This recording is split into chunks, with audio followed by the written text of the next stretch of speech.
Radio Westeros, Episode 93, The Dornish Wars. Spoilers all books.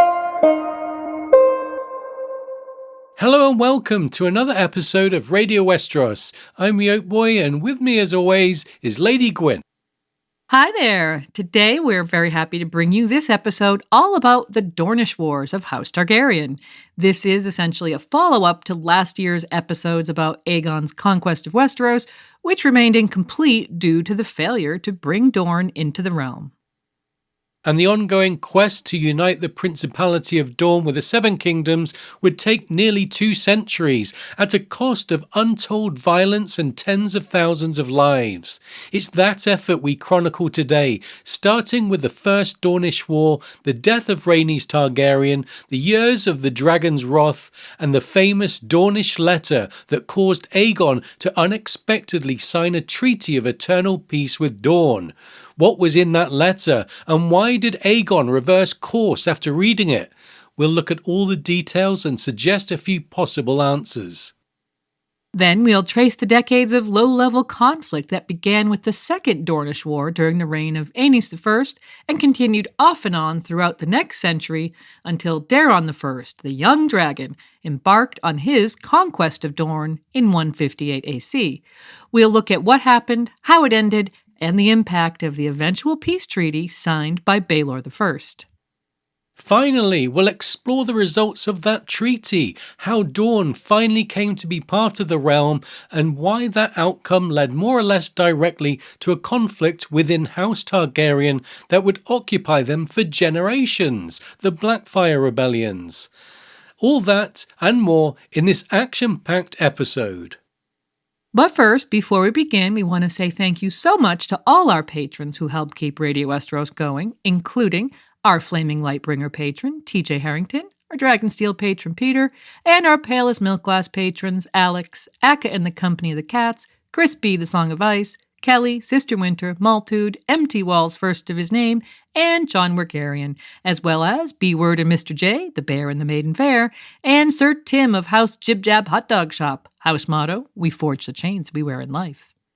And if you want to help keep Radio Westeros going strong, please consider becoming a patron of the show by visiting patreon.com/Radio Westeros.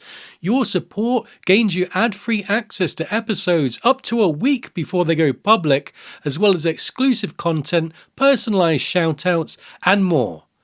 Thanks in advance, and now let's dive into the Dornish Wars.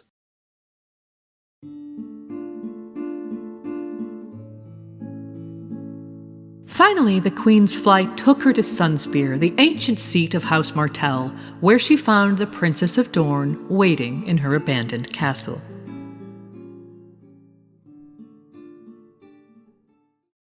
In episode 88, we covered Aegon's conquest of Westeros, and while that series of conflicts was relatively one-sided, as any battle where one side has 3 dragons and the other has none are bound to be, as we said in that episode, Dorne would in fact remain outside of Aegon's realm for many years to come. Gildane's statement that the 7 kingdoms of Westeros were hammered into one great realm by the will of Aegon the Conqueror and his sisters, notwithstanding.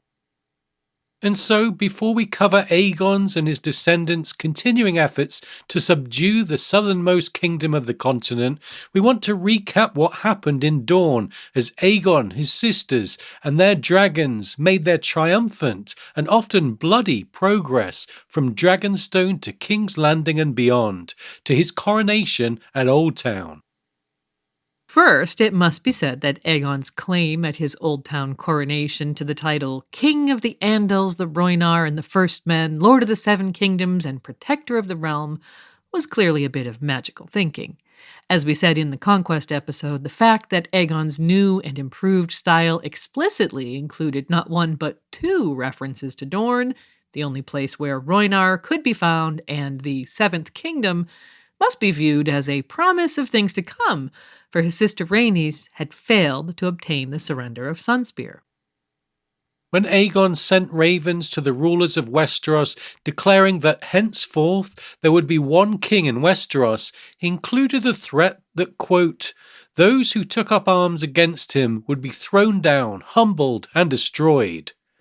While he received a variety of replies, the one from Dorne stands out as a firm rebuff.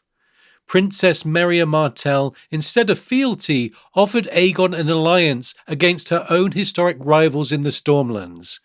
Merya was careful to specify that this alliance would be one of equals, not one of ruler and subject. With no reply made from Dragonstone, we've speculated that Princess Merya might have inferred Aegon's intent from subsequent events. When Argilac Durrandon was defeated in his home territory by Orys Baratheon and Rhaenys Targaryen with Meraxes, with no assistance from Dorne required, Merya likely knew that Aegon would inevitably turn his attention south. And so he did, though he did not see the need to personally attend to the Desert Kingdom. Instead, he sent his sister Rhaenys, noted to be the least warlike of the trio in spite of her prominent role in the subjugation of the Stormlands and later at the Field of Fire. Perhaps Aegon thought sparsely populated Dorne would be an easy conquest, or perhaps he hoped the charming Rhaenys would be able to negotiate with Princess Merya given the Dornish ruler's initial offer of collaboration. Rhaenys flew south directly after the surrender of the Northern Army in the Riverlands, even as her brother moved towards Oldtown and her sister to the Vale. It's noted that she flew over a company of Dornish spearmen guarding the Prince's Pass in the Red Mountains, site of a watchtower that would be dubbed the Tower of Joy by one of her distant descendants nearly 300 years later. But after those spearmen, from Vaith to God's Grace to the Planky Town, Rhaenys found nothing but women and children who would only answer away when asked where their lords and men had gone. Finally, arriving at the similarly deserted Sunspear, Rhaenys found Princess Merya Martell waiting for her in the Tower of the Sun, ensconced in the high seat of Dorne, beneath the great glass dome from which her ancestors had ruled the principality for nearly a millennia, and upon which she herself had sat for 60 years. Gildane tells us that she was very fat, blind and almost bald, her skin sallow and sagging, but neither age nor blindness had dulled her wits. And then adds that Argilac Durrandon had named her the Yellow Toad of Dorne. Queen Rhaenys demanded the submission of House Martell and Dorne to her brother as overlord, in essence, formally restating the contents of the message that had been sent months ago from Dragonstone. Merya Martell's answer this time was more blunt. There was no offer of alliance or friendship, simply a statement of fact. I will not fight you, nor will I kneel to you. Dorne has no king. Tell your brother that. As we said in our conquest episode, when Nymeria of the Rhoynar fled Valyrian aggression centuries before, it was because she too had declined to fight the Dragon Lords, having seen what happened when Prince Garin of Croyan went into battle against them. And in case you need a refresher, Prince Garin had faced off against 300 dragons and their riders. But as the taking of Harrenhal and the Field of Fire had proved, Aegon's dragons were more than enough to wreak untold destruction when necessary. Princess Merya sought to preserve the independence of Dorne while refusing to engage with the aggressor. A difficult path to tread, especially when there was not nor would be any attempt at diplomacy, simply a statement of fact that could only be interpreted by Aegon as belligerence. Rhaenys, correctly perceiving Merya's meaning, as well as anticipating the response of her brother, promised she would relay the message, but added a warning. We will come again, Princess, and the next time we shall come with fire and blood. Princess Merya answered, Your words. Ours are unbowed, unbent, unbroken. You may burn us, my lady, but you will not bend us, break us, or make us bow. This is Dorne. You are not wanted here. Return at your peril. And so the conquest of Dorne was deferred to another day. Rhaenys departed to rejoin her newly crowned brother, and Dorne was left to prepare for the inevitable return of the dragons. and when that day came, the words of both Rhaenys Targaryen and Merya Martell would become reality, as we'll see coming up next.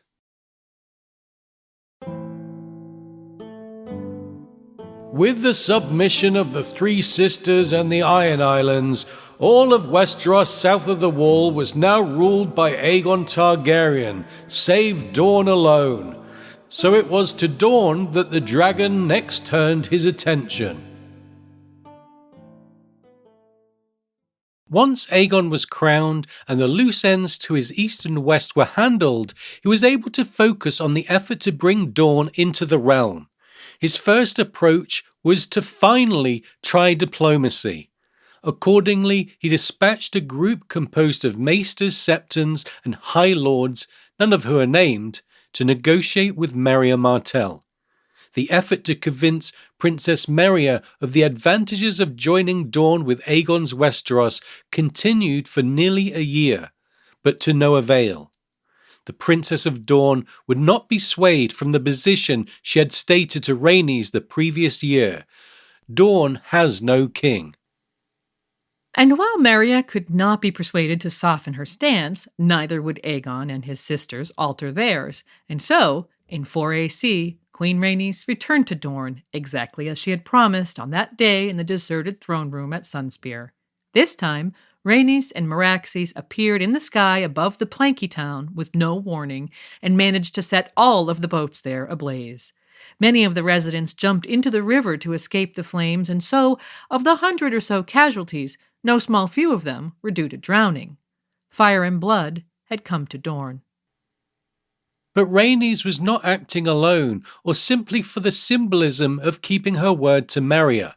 Simultaneously, from the Stormlands, Orys Baratheon led 1,000 knights up the Stone Way, also known as the Bone Way, a nickname possibly dating to Nymeria's war when numerous bloody battles were fought with Lord Ironwood and his followers there.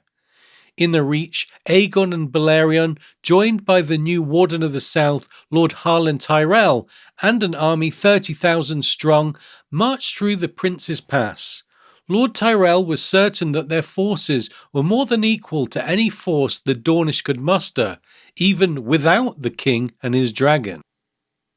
And yet, as Aegon's army made its way through the Prince's Pass, they found the Dornish were using the same playbook as they had when Rhaenys flew to Dorne 4 years earlier.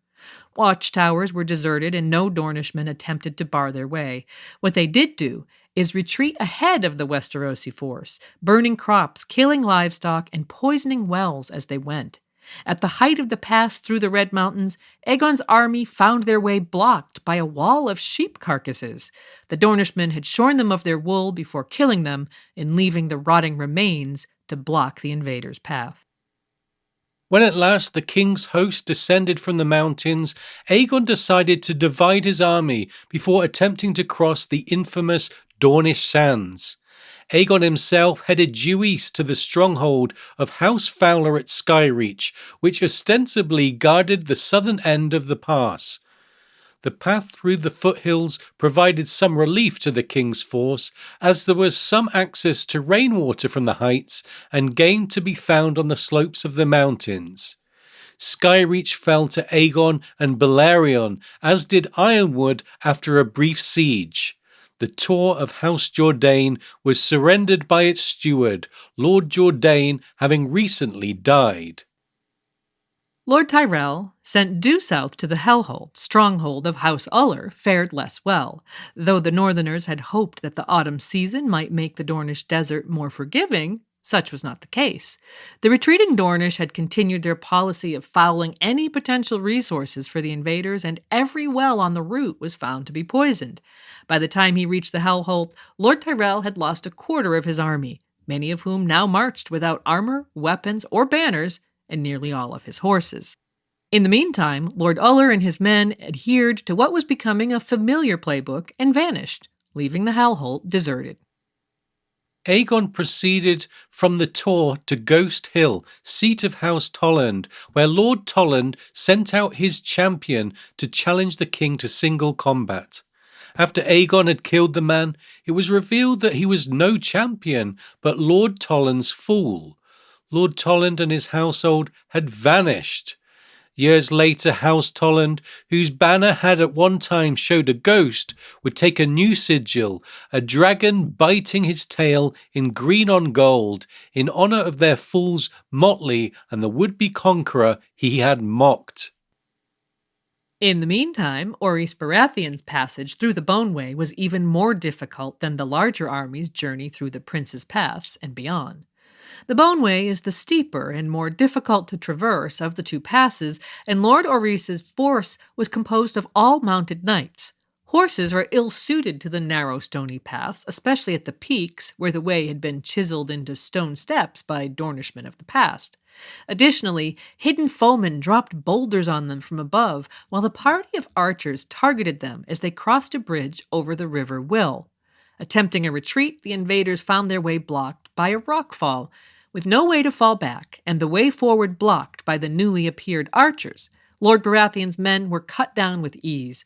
Lord Orys and a handful of others who promised suitable ransoms were taken captive by Lord Will of Will, ominously known as Widow Lover. Following her attack on the Planky Town, Rhaenys had taken Lemonwood, seat of House Dalt, Spotswood, seat of House Santagar, as well as Stinkwater, whose lords have yet to be identified, but based on available information seem likely to be either House Drinkwater, House Ladybright, or an as yet unnamed family. At all three locations, the women and children who remained bent their knees to the Dragon Queen, but all denied knowledge of where the lords and men had gone. It was the same in the Shadow City outside of Sunspear, and inside the near-deserted seat of House Martell itself. It was at Sunspear that Aegon met his sister-wife, who told him, "The yellow toad has melted into the sands." Aegon's answer was to declare victory beneath the glass dome in the Tower of the Sun before all the residents of the castle that remained. Dorne was now part of his realm, said Aegon, and its former lords were declared rebels and outlaws. Rewards were offered for all of the outlaws, in particular for Princess Marya Martell or any member of her house. Aegon named Lord John Rossby as Castellan of Sunspear and the new Warden of the Sands, tasked with ruling Dorne in his name. Aegon also named stewards or castellans for all of the castles that had been taken in his name, after which he and his army marched back to the Prince's Pass, returning to the Reach the way they had come. In hindsight, it all seems a little too easy. From Aegon's point of view, he must have assumed that the Dornish, like their Rhoynish ancestors, had fled from the threat of dragons. And that was certainly true to a point. But remember Marya Martell's words to Rhaenys 4 years earlier, "I will not fight you, nor will I kneel to you." Coupled with her declaration that Dorne has no king, the Dornish strategy should have been plain: avoid open warfare with the Dragon Lords, but never submit. Although nowhere had Marya suggested that all the men of fighting age would simply leave or vanish permanently, rather than submit. No, she did not. She instead referenced House Martell's words, unbowed, unbent, unbroken, and that should have made what happened next completely predictable. As the Maesters tell it, Aegon and his men had no sooner returned to King's Landing than Dorne, quote, erupted behind them. From wherever they had been hiding, a mystery we may never know the answer to, unless we see a similar situation in The Winds of Winter, Dornish spearmen descended on every castle that they had deserted, and Aegon had subsequently left under the command of a royal steward and garrison. We're told that within a fortnight, Skyreach, Ironwood, the Tor, and Ghost Hill had been retaken, their garrisons put to the sword, and the commanders kept captive to die by grotesque torture. Some said the lords of the recaptured castles had a contest of sorts to see who could keep their prisoners alive the longest, while simultaneously torturing and dismembering them. Since Aegon's victory over these castles had been relatively bloodless, save for the poor fool at the Tor, we can only assume that the extreme cruelty was repayment for Rhaenys' attack on Planky Town. For the affront of being named Castellan of Sunspear and Warden of the Sands, Lord John Rosby was captured by the spearmen who emerged from the Shadow City, bound, and dragged to the top of the 150-foot-tall spear tower, where he was summarily thrown from a window by Princess Maria Martell herself in an event that would soon become known as the Defenestration of Sunspear. Regarding his end, we can only say that he suffered far less before his inevitable death than many of his fellows across the region. When Aegon returned to King's Landing, he had left Lord Tyrell ensconced at the Hellholt, which was thought to be centrally located enough to deal with any unrest. However, Tyrell's men soon found simple survival difficult. The brimstone, the river on which the Hellholt was situated, was sulphurous and did not yield fish suitable for eating. House Corgyle, at Sandstone to the west, had not capitulated to one of Aegon's commanders, and their men took to attacking any foraging or scouting parties Lord Tyrell sent in that direction. It was the same in the east, where the Vaiths of Vaith were also unsubdued. Soon enough, Lord Tyrell learned of the fate of Lord Rosby, at which point he announced his intention of marching east with his remaining men to take Vaith, followed by the Shadow City, and then Sunspear itself, in order to punish those responsible for Rosby's death. And so he set off across the Red Sands with a force that was possibly still as much as 20,000 strong. But somewhere between the Hellholt and Vaith, the entire army vanished, and no word or hint of them was ever heard again. As Gildane says, the Conqueror was not a man to accept defeat. And so the war dragged on for years. Campaigns became raids, raids became atrocities, and all led to retaliation from one side or the other. Nor would the warfare be contained to Dorne, as we'll see. After nearly 3 years in captivity at will in the Red Mountains, Orys Baratheon and his companions were ransomed back to Westeros for their weight in gold. However, once they were back in the capital, it was found that the widow lover had taken each man's sword hand, ostensibly to prevent them returning to Dorne with swords. It was clearly an act meant to be both symbolic and provocative, and the provocation certainly worked. Outraged at the offence to his half-brother and the other prisoners of war, Aegon took Balerion and descended on the Boneway. The keeps and watchtowers of the Wills were reduced to melted stone and rubble, but the majority of the Wills, including the infamous widow lover, retreated into underground tunnels beneath the mountains. Given the history of Dorne and the likely First Men origins of House Will, one has to wonder if those caves were once inhabited by the children of the forest, who may have used them to seek safety from the invading First Men millennia ago. In 7 AC, however, they sheltered their inhabitants from dragonfire, and Lord Will would emerge from them unscathed to live another 20 years. The following year, with the aid of pirates from the Stepstones, Dorne sent raiders to Cape Wrath, where the fires they set devoured half the rainwood. Maria Martell considered this payback for the Planky Town and Will and any other place in Dorne that had been burned by the dragons. But as so often happens in warfare based upon reprisals and vengeance, the Targaryen response was simply more fire. Yeah, by the year's end, Visenya and Vhagar brought fire to Ghost Hill, the Tor, Lemonwood, and Sunspear itself. The following year, they returned with Aegon and Balerion, and Sandstone, Vaith, and the Hellholt burned. Not to be outdone, in 10 AC, the Dornish went on the offensive again, this time targeting the Reach.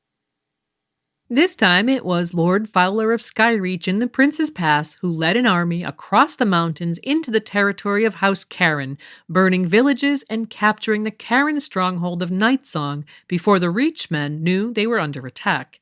Lord Manfred Hightower sent his son and heir, Sir Adam, to relieve Nightsong, but Sir Adam arrived to find the castle burned, its garrison dead. Lord Caron and his family had been taken back to Dorne as captives of the Fowlers. It would turn out that the dramatic lightning strike on Nightsong had been a feint. As Adam Hightower marched east, Sir Joffrey Dane led an army out of Starfall and crossed the Torrentine to attack Old Town. While the Dornish were not equal to the walls of the great city, they were still able to burn all of the farms and villages within 20 leagues, killing Lord Hightower's younger son Garmon, who led a sortie against them from the city. When Sir Adam returned to his home city in haste, rather than pursuing the Fowlers and attempting a rescue of Lord Carron, he found the Dornish had once more melted back into the hills, leaving devastation in their wake. Not long after, Lord Manfred Hightower died, and Sir Adam took control of Old Town. Aegon flew to Highgarden on Balerion to discuss next moves, where he met with another young lord who had recently succeeded his father.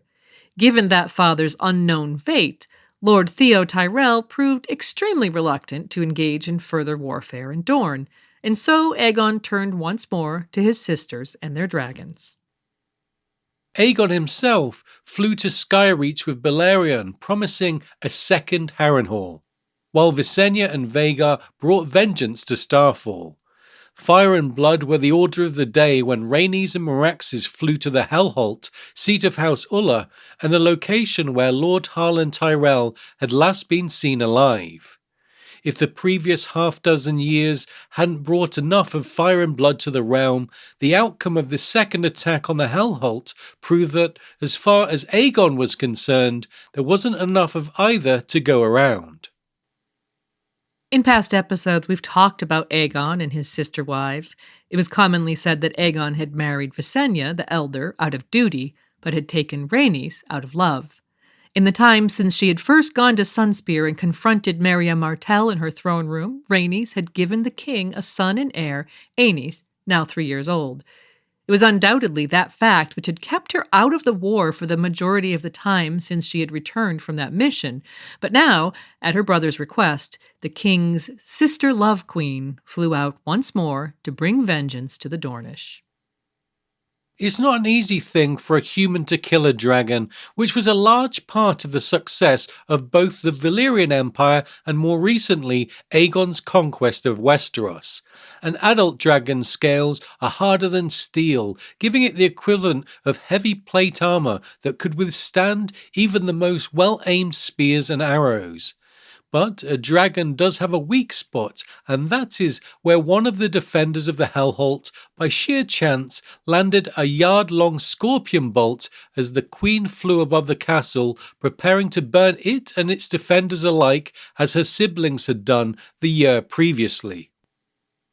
When the bolt pierced Meraxes' eye, eyewitnesses say it didn't kill her instantly, but it did cause her to fall from the sky, screaming her agony. The tower from which the defender had shot the bolt was destroyed by the falling dragon, as was a section of the castle's curtain wall. Meraxes died in the castle yard where she landed. The fate of Queen Rhaenys is less clear. Some said she fell from her saddle to her death, perishing even before her dragon. Others said that she was crushed beneath Meraxes as she hit the ground, while still others would claim that she survived and died much later from a combination of her injuries and slow torture by her captors in Hellholt's dungeons. No matter the manner of her death, the histories agree that the king's sister wife died at the Hellholt in Dorne in the year 10 AC, leaving her young son and devastated husband and sister behind. Her body was never recovered. Rhaenys had been known as a kind soul for whom the small folk were a special concern. She also favoured bards and singers who wrote many songs about the glory of House Targaryen in general and about her own qualities in particular. Though her sister never quite saw the point of the time Rhaenys spent with such people, the fact that those songs and poems spread far and wide was of great benefit to the new ruling dynasty, and so when Rhaenys was reported killed, the entire realm felt the loss and cried out for vengeance. The period from 10 AC to 12 AC would become known to history as the Dragon's Wrath. As Gildane has it, every castle in Dorne was burned thrice over as Balerion and Vhagar returned time and time again. He goes on to note that as Balerion burned the Hellholt and the area around it, some of the sands fused to glass, so hot were his fires. All the lords of Dorne went into hiding, which didn't save them as Aegon turned next to assassinations as reprisal. 4 successive lords of the Hellholt fell victim to assassins, as did Lords Fowler and Vaith and Lady Tolland. Aegon had offered a lord's ransom in gold in exchange for the head of any Dornish lord, which turned out to be a dangerous business, as the assassins were more often than not killed in turn by the Dornish. And Aegon didn't stop there. According to Maester Yandel, through all of the burnings and bounties upon the heads of Dornish lords, House Martell was pointedly spared. While some claimed that the Targaryens feared that Maria Martell had found some means or device for killing dragons, a Maester Timothy later suggested that Aegon hoped to turn the rest of Dorne against their ruling house by not attacking them. In support of this conjecture, Timothy pointed to letters allegedly sent by Marcher lords to the heads of Dornish houses, urging them to surrender and claiming that the Martells had bought their safety from Aegon, leaving the rest of the region to burn. It appears that those messages went unheeded, though, for while the Dornish lords may have been in hiding, that doesn't mean they were idle. In a series of events both bloody and clandestine, they sought vengeance. Lord Connington was killed while hunting, while Lord Mertens and his entire household were poisoned by a cask of Dornish wine. More worrying, Lord Fell of Fellwood was smothered in a brothel in King's Landing itself, and, proving their ability to reach deep into Aegon's territory, even to his home base, Aegon and Visenya themselves were each attacked in the streets of the capital. Aegon was attacked 3 times according to both Yandel and Gildane, who credits Aegon's guards with saving him twice. Yandel expands upon the attacks on Aegon by giving Visenya credit for saving her brother and herself from an attack in which the Queen slew the attackers with Dark Sister. It was this attack which eventually led to the creation of the Kingsguard at Visenya's insistence, a subject which we'll be covering in an episode later this year. Perhaps unsurprisingly, the most vicious and bloody counterattack of the era came from Lord Will of Will, the same man who had beheaded Orys Baratheon and his companions 5 years previously. The widow lover and his men arrived at Fontaine in the Dornish marches, where the heir to House Cafarin was celebrating his wedding to Lady Alice Oakhart, daughter of the Lord of Old Oak in the Reach on the shores of the Sunset Sea. The attackers slew the bride's father and forced her to watch as they gelded her new husband, after which they took turns violating Alice and her maids before carrying them away and selling them all to slavers from Myr. In spite of their distance from Dorne and the borderlands, House Oakhart had a long-standing history of warring against the Dornish. In A Feast for Crows, Sir Aris Oakhart of the Kingsguard experienced a strong sense of cognitive dissonance during his brief relationship with Princess Arianne Martell. He was a man of the Reach, and the Dornish were his ancient foes, as the tapestries at Old Oak bore witness. Aerys only had to close his eyes to see them still. Lord Edgeran, the open-handed, seated in splendour with the heads of 100 Dornishmen piled round his feet. The 3 leaves in the prince's past, pierced by Dornish spears. Alistair sounding his war horn with his last breath. Sir Oliver, the Green Oak, all in white, dying at the side of the young dragon.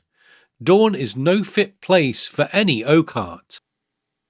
While Aerys failed to recall the fate of the long-dead Lady Alice specifically, his memories of the long and bitter history of House Oakhart against Dornish foes were no doubt very much informed by the Will massacre, as no doubt were the deeds of Sir Oliver of the Green Oak, as we'll see later in the episode. After 2 years of the dragon's wrath and bloody reprisals by the Dornish, Dorne itself was left, according to Gildane, a smoking desert beset by famine, plague and blight. And yet House Martell remained true to their house words, which Princess Meria had so defiantly declared to Rhaenys all those years ago. "You may burn us, my lady, but you will not bend us, break us, or make us bow." A Dornish knight captured in King's Landing vowed to Visenya that Meria Martell would rather see all of her people dead than enslaved to the dragons. the Queen replied that she and her brother would be glad to oblige. However, within months of the attack at Fontaine, Maria Martell died at Sunspear. The Princess of Dorne was over 90 years old by then, and her heir, Prince Nymor, was in his 60s and already experiencing the ill health of old age. Lacking the bloody single-mindedness of his mother, in 13 AC, Nymor sent a peace delegation to Aegon in King's Landing, led by his own daughter and heir, Princess Daria Martell. Needless to say, the peace embassy was strongly opposed by many of the lords of the realm. Because Nymor wished for a peace between equals rather than offering to surrender as a vassal, the phrase "no peace without submission," first uttered by Queen Visenya in council, was repeated often by the lords at court. Orys Baratheon suggested sending Princess Daria back to Dorne, missing a hand, while Lord Oakhart suggested via a raven that she be turned over to a flea-bottom brothel, quote, "till every beggar in the city has had his pleasure of her." Fortunately for Daria, Aegon refused to entertain any of the bloody suggestions from his lords. No matter how much they and theirs had suffered at the hands of the Dornish, Princess Daria was a peace envoy, and no harm could come to her under his roof. It was then that Princess Daria presented the king with a sealed letter from her father. "For your eyes only, your grace." As debilitating as the previous years of war had been, it was said that Aegon was on the verge of refusing the terms. There was his own personal loss and that of his house in the deaths of Rhaenys and Meraxes, whose Scully envoys had returned as a show of good faith, and the fact that he knew the lords in the Stormlands and Reach would never be able to forgive and forget. Others had pointed out to him that agreeing to peace might be seen as a sign of weakness and lead to other rebellions across his realm.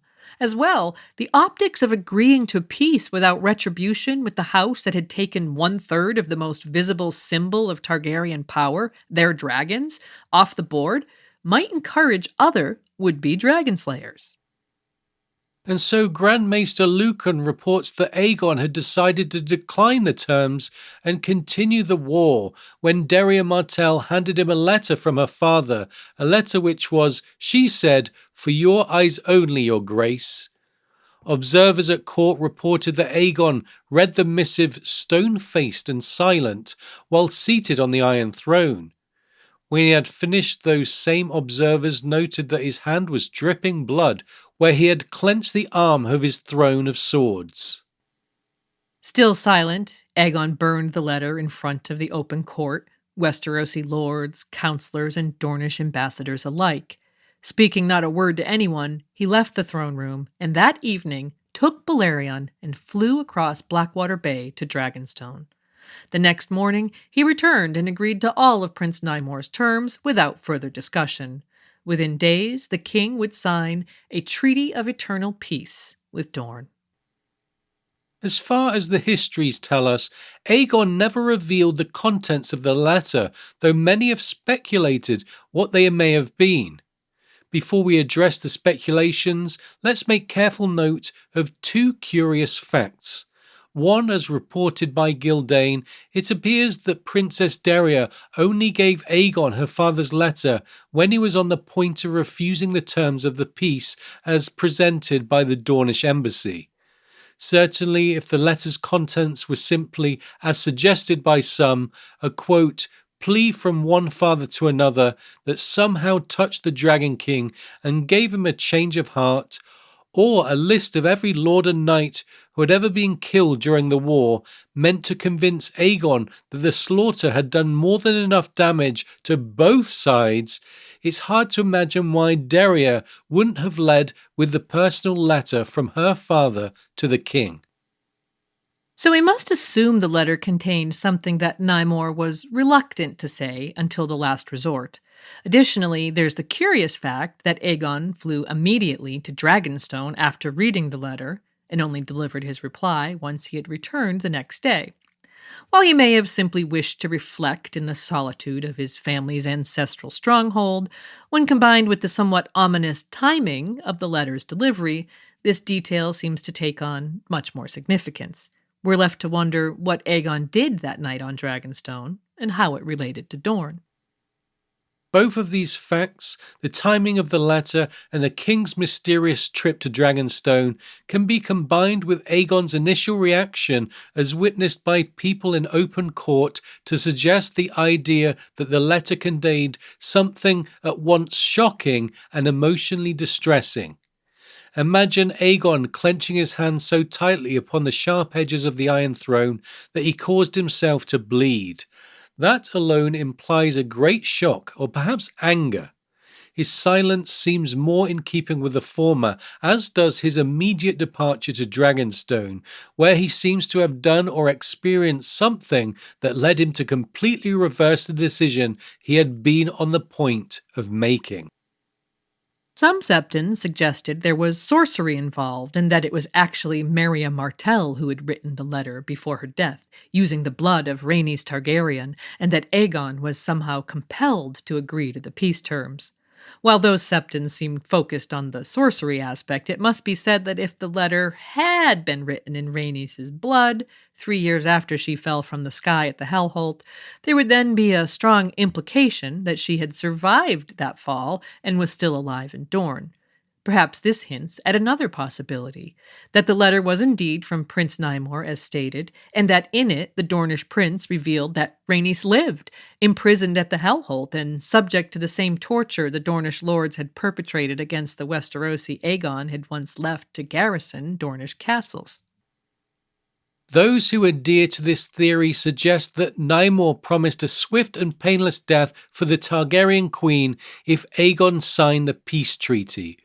What's difficult to resolve with this idea is why Aegon's response would be shock rather than fury, and why he would meekly return to the peace negotiations to sign the treaty without question. Hear the explanation of why the king kept his silence and had to fly to Dragonstone before delivering his answer to the Dornish delegation would no doubt be rooted in the concept of verifying any potential claims or threats made in Nymor's letter. One thought is that perhaps Aegon had a glass candle at Dragonstone that he consulted to obtain proof of whatever claims Nymor made in the letter.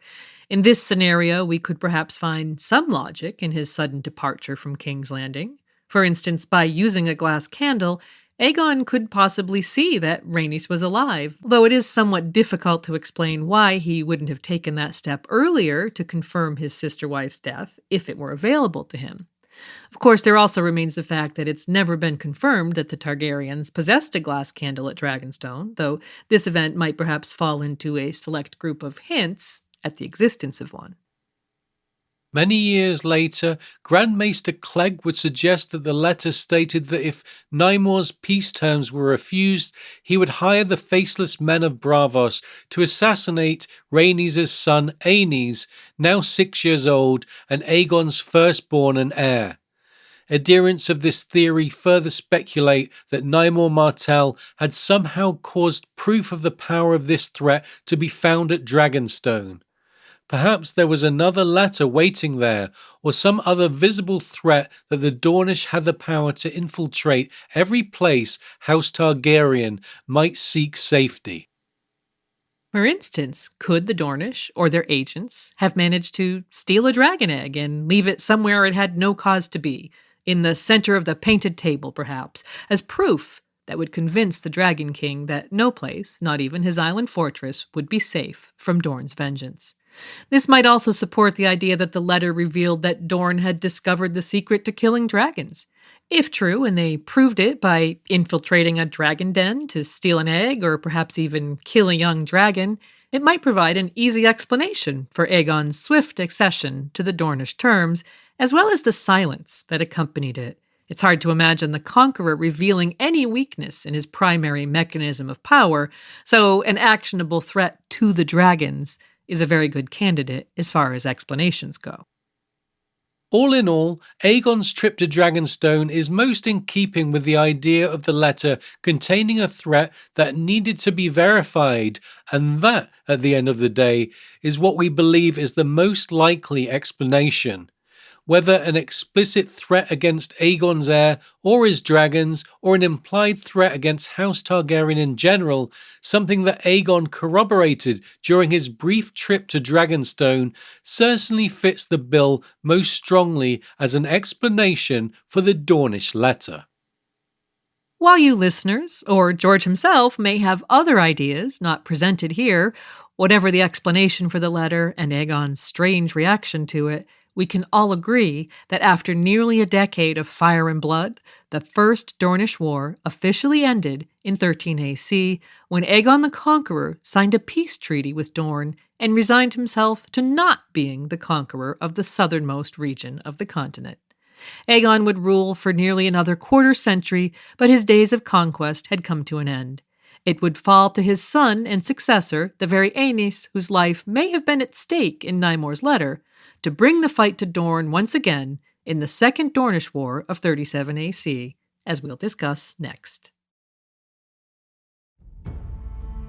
The last 7 years of the reign of Aegon the Conqueror were peaceful ones. After the frustrations of his Dornish war, the king accepted the continued independence of Dorne and flew to Sunspear on Balerion on the 10th anniversary of the peace accords to celebrate a feast of friendship with Daria Martell, the reigning princess of Dorne. Prince Aenys accompanied him on Quicksilver.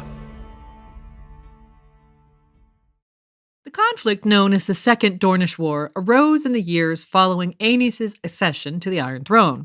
When his father died at Dragonstone in 37 AC, Aenys returned from Highgarden for the funeral rites and was crowned with his father's iron and ruby crown and declared Aenys, first of his name, King of the Andals and the Rhoynar and the First Men, Lord of the Seven Kingdoms, and Protector of the Realm, by Grand Maester Gawain. Though a good man, possessed of many qualities that made him beloved by the small folk, Aenys was by his own admission no warrior. To which end he bestowed the ancestral sword of House Targaryen, Blackfyre, upon his younger half-brother Maegor. Since Maegor's mother had also gifted her own fabled Valyrian steel sword Dark Sister to her son, this left the notably warlike Maegor in possession of 2 highly symbolic swords, while his brother the king had none. The inevitable conflict between the 2 brothers will be covered in a future episode, and for our purposes here, what is most significant is that Aenys' perceived weakness led, within months, to a number of incidents across the realm that directly challenged Aenys' authority as ruler of the 7 kingdoms. Before Aenys had returned from his first royal progress, which included being anointed by the High Septon in Oldtown, rebels and outlaws arose to challenge the order that had been imposed by his father. Chaos reigned at Harrenhal, the Eyrie, and even the Iron Islands, as these forces arrayed themselves against lords who were loyal to the Iron Throne. Most significant for our purposes here was the rise of a pretender who named himself the Vulture King in the Red Mountains of Dorne. The Vulture King's true identity, whether he was noble or peasant, and from where he derived his moniker, has never been revealed. What is known is that he called upon all true Dornishmen to avenge what he called the evils brought upon Dorne by House Targaryen. At Sunspear, Princess Daria Martell, the very same princess who had signed a treaty of eternal peace with Aegon nearly 25 years earlier, denounced the pretender and declared that she and her leal Dornishmen desired only a continuation of that peace.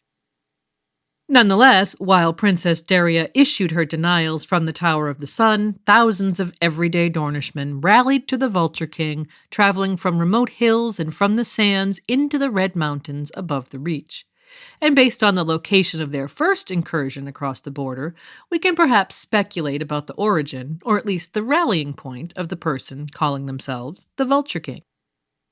At a signing in 2005, George replied to a question about the origin of the Vulture King and whether he might have been a member of House Blackmont, whose sigil features a vulture carrying a crying baby, with the following: "There are several Vulture Kings, and they set up a place in the mountains. One of them might have been Blackmont, but not all of them." Setting aside for now the fact that this quote reveals somewhat more about the future of Vulture Kings in Dorne than we're ready to discuss just yet, let's focus on House Blackmont.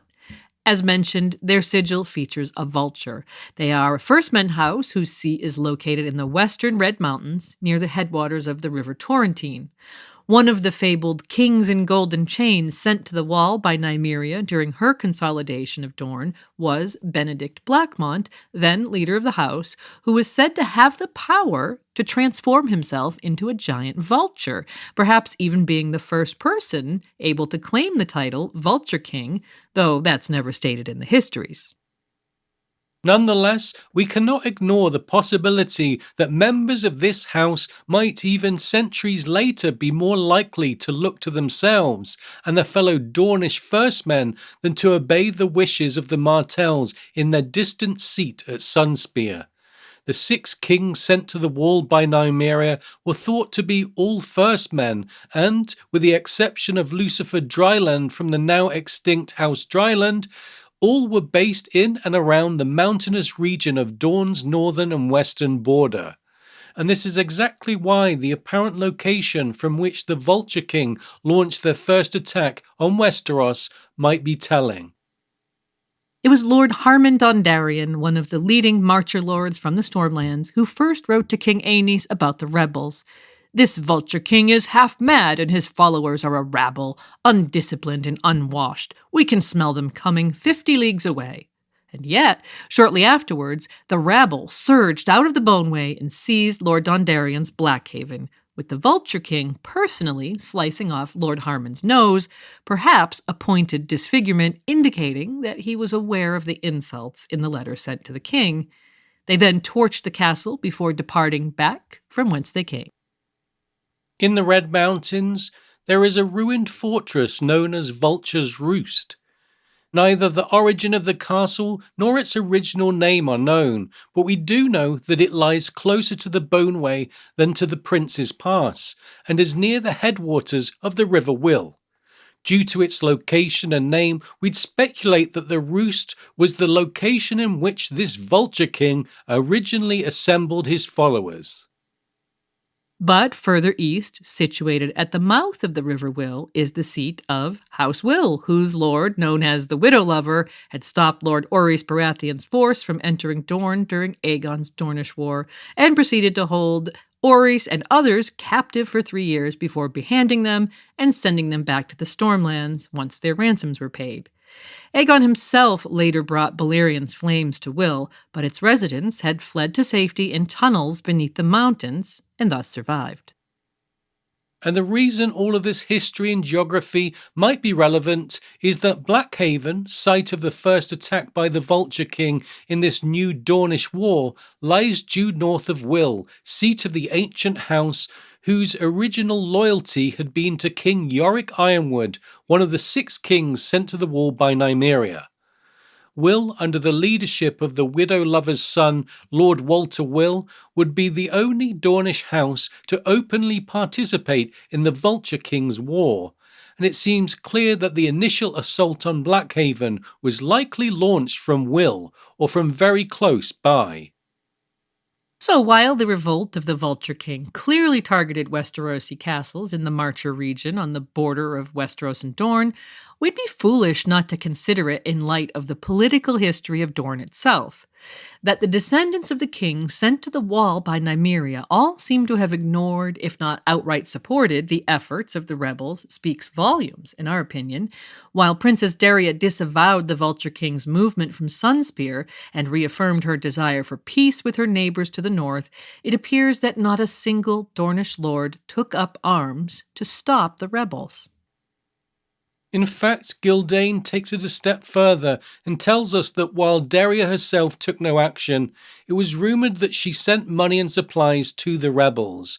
Whatever the truth of that, it was clear from the hundreds of knights and thousands of seasoned spearmen who surged to the Red Mountains to join the Vulture King that at least some of her lords were sympathetic to his cause. Much like in the First Dornish War, when the Westerosi invaders attempted to paint House Martell as collaborators, we wonder if it's possible that a discontented segment of Dornish nobility, perhaps those based in the mountains who had suffered the most not only during Aegon's war but during Nymeria's war all those centuries ago, now contrived to bring disaster upon House Martell for the crime of seeking peace with the Targaryens. At the same time, Aenys, being no warrior himself, was paralyzed by the shock of rebels popping up across his new realm. Unable to decide what steps to take first, Aenys instead took no strong position, remaining in King's Landing, consulting with advisors and weakly wondering why this was happening to him. And so, in the absence of a strong response by either Aenys or Daria Martell, it was left to the Marcher Lords of Westeros to curb the Vulture King. Whatever the truth of their origins or the nature of their support, the Vulture King's rabble soon numbered over 30,000 men. With such an enormous host, the nameless Vulture King felt confident enough to make the fateful decision to split his army and launch 2 simultaneous attacks out of the mountains, with half heading westwards under his own command and half marching east under the command of Walter Will. History is littered with cautionary tales about the wisdom, or lack thereof, of dividing an army, especially one that's attacking into an enemy's home territory with superior manpower. In spite of the recent two-pronged success of the Dornish forces led by Lords Fowler and Dane in the First Dornish War, potential issues with splitting an invading army range from increasing the benefit of local advantages to tactical and logistical concerns and reducing command capabilities, to name a few. And so, whether or not the Vulture King was inspired by history, it seems clear that he didn't learn from history. He led his half of the force against the Carons of Nightsong, while Lord Will headed to Stonehelm, seat of House Swan. Both hosts, in the words of Maester Gildane, met with disaster. Orys Baratheon, now known as Orys One Hand thanks to Lord Will's father, and nearing his 60th name day, marched from Storm's End to smash the Wills outside of Stonehelm. With Walter Will in his custody, Lord Orys was at last able to have his revenge for his missing hand. Telling Lord Walter, "Your father took my hand, I claim yours as repayment," Orys chopped off his enemy's sword hand.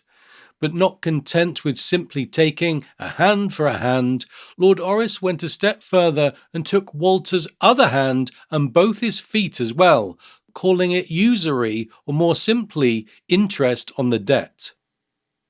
While Lord Orys himself fell ill and died on the march back to Storm's End, likely from wounds he took during the battle, his son and heir, Davos, was heard to say that his father died happy, quote, smiling at the rotting hands and feet that dangled in his tent like a string of onions. In the meantime, things were not going well for the Vulture King in the west. After a brief attempt to besiege Nightsong, the Vulture King abandoned the effort and turned his attention to the Reach, committing yet another cardinal sin of warfare, leaving an undefeated enemy to his rear. And sure enough, no sooner did the Vulture King march west than Lady Alice Caron came out from Nightsong behind him, joining the men of House Caron with an army out of Blackhaven, led by the now noseless Lord Harmon Dondarrion. Though pursued by angry foemen, the Vulture King's army was still the far larger force, and initially they may not have worried about the opponents to their rear. But as they marched west, they found their way blocked by several thousand knights and archers of the Reach under the command of Lord Samwell Tarly of Horn Hill. In the battle that followed, Lord Tarly lived up to his nickname Savage Sam, cutting down Dornishmen by the dozen with his Valyrian steel sword, Heartsbane. And now the rabble lived up to their own reputation of being an undisciplined mob. Although they still outnumbered their opponents by 2-1, those opponents were soldiers, armed and armoured, while the Vulture King's force was mainly composed of peasants, untrained, unarmoured, and bearing the usual assortment of random iron tools and hunting weapons, rather than swords and spears. In panic, the Dornish threw down what weapons they had and ran for the mountains. but most of the defending knights were mounted, and so the rebels were pursued and cut down, a pursuit that would later become known as the Vulture Hunt. The Vulture King himself was captured and brought alive before Lord Tarley. Savage Sam ordered that he be tied naked between two posts and left to die of thirst and exposure. Singers, as they are wont to do, found poetry in the fact that the Vulture King was ultimately consumed by the very birds from whom he took his name, though Gildane points out that those who claimed the birds arrived before the rebel leader was dead were no doubt in error, and that he only became vulture food once he was actually a corpse. However and whenever the carrion birds feasted, the death of the Vulture King represented the end of the Second Dornish War, a war which only one Dornish lord openly joined and which the ruling princess of Dorne steadfastly continued to denounce. There would be decades of uneasy peace with Dorne before the Third Dornish War occurred. As we'll see next, that conflict would also involve a man who took the moniker Vulture King, as well as a Lord of Storm's End who had once served as Hand of the King.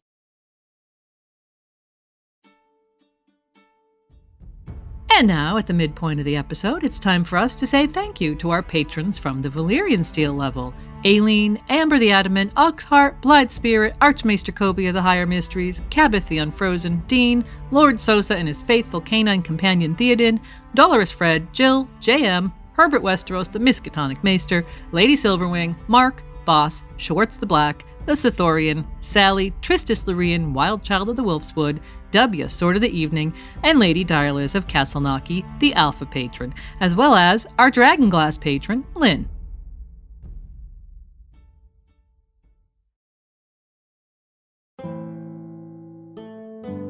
In later years, several other men would take the title Vulture King, but whether they were of the same blood as the first, no man could say.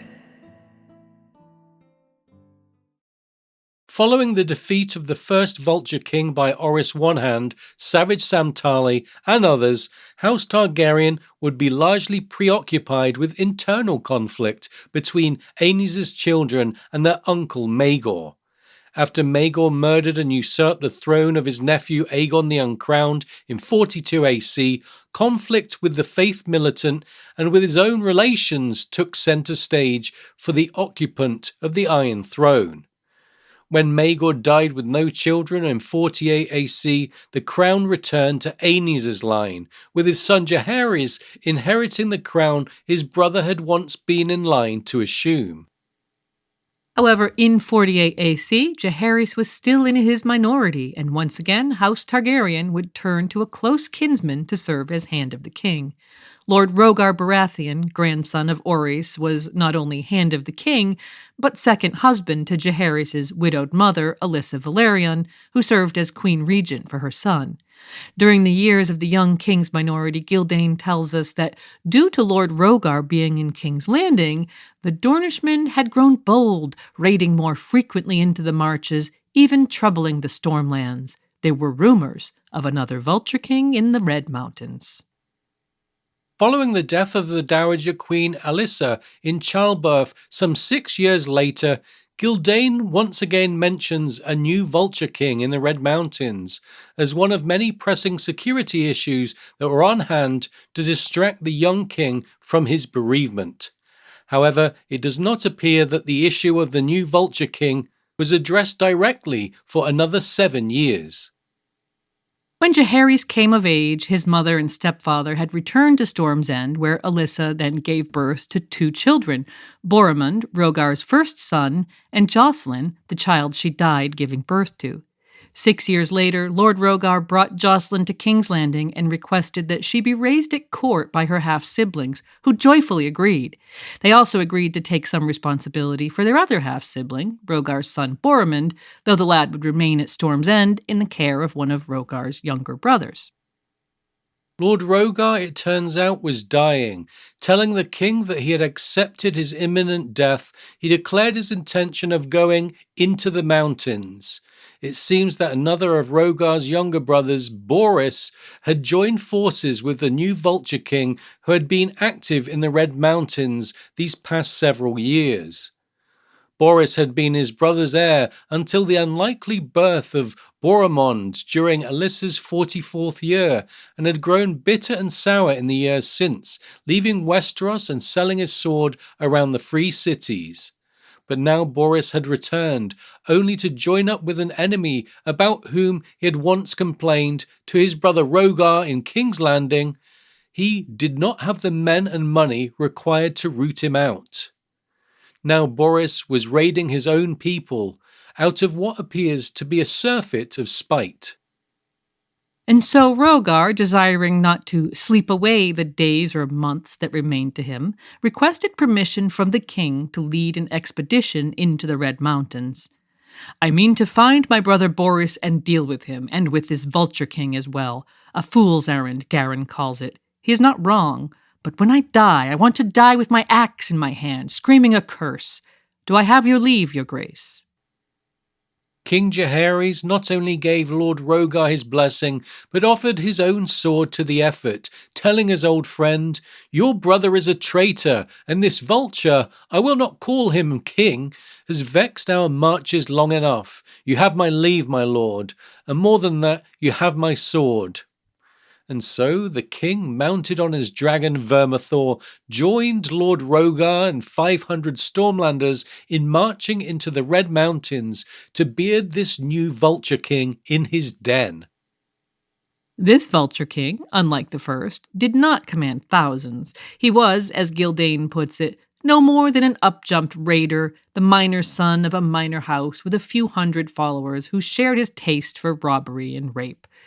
He did know the mountains in which he hid himself very well, though, and was skilled at ambushing those who came seeking him out. However, all the mountain craft in the world wouldn't save him from an opponent who could seek him out from the air. While a legend had grown that the Vulture King had a secret impregnable fortress high in the mountains, what Jaehaerys found was a dozen or so primitive camps scattered throughout the area. Each one discovered by the king was burned to ash, so that the Vulture King and his followers were continually forced to seek new shelter, which they often did by disappearing into underground caverns and reappearing elsewhere. A frustrated Jaehaerys noted, "He calls himself a vulture, but he does not fly. He hides. He should call himself the Gopher." Like his grandfather before him, Lord Rhaegar soon found that the paths into the mountains were unsuited for men on horseback, and so the Lord of Storm's End and his 500 men proceeded on foot, following narrow tracks up steep slopes and through caves.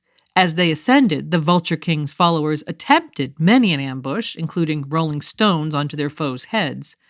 Undeterred, the Stormlanders continued to climb while Jaehaerys patrolled the skies. In the meantime, Simon Dondarrion, the Lord of Blackhaven, likely the son or grandson of Lord Harmon the Noseless, led his own host into the mountains from the west to cut off any escape. It didn't take long to corner Boris Baratheon, who was unfamiliar with the hidden trackways of the mountains.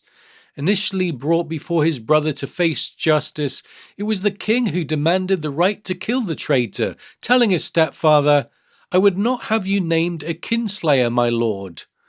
Boris, still bitter, laughed and declared his own willingness to be a kingslayer, rushing at Jaehaerys with his sword in hand. But Jaehaerys was armed with Blackfire and had been trained in its use since an early age. Within seconds, Boris Baratheon lay on the ground before the king, nearly decapitated by a cut to his neck from the famed Valyrian steel sword of the Conqueror. Not too many days later, the Vulture King was also cornered in one of the burnt-out lairs where he and his last few men had sought refuge. This time it would be Lord Rhaegar who demanded the satisfaction of killing the rebel, and Jaehaerys was happy to agree. The man was brought before them, his chains were removed, and he was provided with a spear and shield. Lord Rhaegar faced him with his battle-axe, declaring the outlaw would go free if he could kill the lord. However, Gildain notes that the rebel who called himself Vulture King was sadly unequal to the task, continuing, "Wasted and weak and racked with pain as he was, Rhaegar Baratheon turned the Dornishman's attacks aside contemptuously, then clove him from shoulder to navel." Lord Rogar, who had declared his intention of dying with his axe in hand, survived this second vulture hunt and returned to Storm's End, where he passed away half a year later with his young son and faithful brother Garon at his side. The Third Dornish War, some say, was rather unfairly named, since the Prince of Dorne and his vassals kept entirely out of the conflict. The small folk called it instead Lord Rogar's War, which seems much more fitting. This conflict also had the effect of proving Jaehaerys as a warrior to his people who had not yet seen their new young king in that light. Given the perceived weakness of his late father Aenys, it no doubt came as a relief to some to see their king wielding Blackfire and bringing fire and blood to Dorne as easily as the Conqueror himself might have done. But Jaehaerys' presence in Dorne did not go unnoticed. More than 2 decades later, there would be a rather unexpected repercussion for Jaehaerys. For although Sunspear had remained wisely out of the conflict, the son of the Prince of Dorne who made that decision apparently took great offence at the presence of the king and his dragon in Dorne, no matter the cause or reasons behind the mission. The clash that resulted from that offence is known to history as the Fourth Dornish War, though once again the small folk had the more apt name. Up next, we'll discuss Prince Morion's madness. The 83rd year after Aegon's conquest is remembered as the year of the Fourth Dornish War, better known amongst the small folk as Prince Morion's Madness, or the War of the 100 Candles.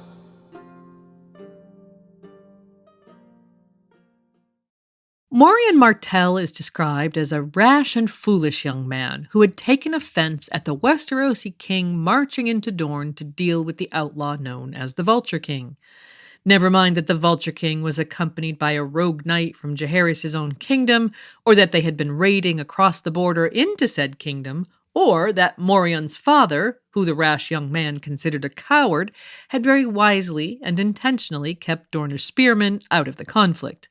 Morion yearned to avenge what he saw as a stain on the honor of Dorne, and when he, at long last, inherited the principality upon his father's death, he began to plot his revenge at once.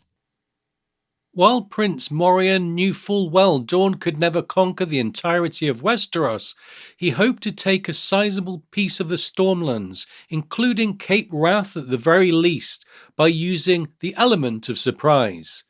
To this end, he planned a maritime invasion, for which he needed allies, since the Dornish had not been a seafaring people since Nymeria burned her ships on the shores of eastern Dorne. And so he turned to pirates and sell sails. Prince Morion thought that if he could land an army on Cape Wrath, he might be able to seize control of the region. Knowing full well that defeat was more likely than success, he swore that at the very least he would burn 100 towns and raze 100 castles so the Stormlanders might know that they could never again march into the Red Mountains with impunity. Gildane dryly suggests that the madness of the plan becomes obvious when one considers that there are only a little over 24 towns and castles in all of Cape Wrath, never mind 100 of each. Nonetheless, Morion laid his plans in what he thought was impenetrable secrecy. He contracted with the pirates of the Stepstones, corsairs from the Pepper Coast, and sell sails out of Mere. As his secret fleet was slowly assembled over the course of a year, Morion, inspired by the bones of Meraxes at the Hellholt, caused each ship to be outfitted with scorpions and crossbowmen, confident that they could shoot any dragon that came against them out of the sky, as that long-ago warrior had done at the Hellholt. Gildane spares no words in describing Morion's folly, stating that his assumption of secrecy was laughable, for starters. Jaehaerys had spies in Sunspear and friends among the Dornish lords. Nor were pirates known for their discretion, and so by the time Morion had assembled his spearmen at Ghost Hill and the Tor and loaded them onto his hired ships, Jaehaerys had known of his plans for half a year. Boromund Baratheon, the king's half-brother, had been informed of the plot as well, and he assembled an army of Stormlanders to meet the Dornish on the shores of Cape Wrath. As it happened, there was nothing for Boromund and his Stormlanders to do other than watch what happened next. As the fleet carrying the Dornish invaders made its way across the Sea of Dorne towards Cape Wrath, the king and his sons Aemon and Balon appeared in the sky above the ships mounted on Vermithor, Caraxes, and Vhagar. As the dragon riders fell upon the ships below, scorpion and crossbow bolts flew, and Prince Morion learned how incredibly lucky that watcher on the Hellholtz walls had been in 10 AC. As Gildain says, firing at a dragon is one thing, killing it, quite another. As the three dragons and their riders dove and swooped at the fleet, they unleashed blasts of dragon fire, and one by one the ships went up in flame. Observers ashore, among them likely Lord Boromund and his men, noted that the ships were still burning as the sun went down, quote, like 100 candles floating on the sea. And while dead Dornish spearmen, their bodies burned beyond recognition, would wash up on the shores of Cape Wrath for months afterwards, not one living Dornishman was landed in the Stormlands.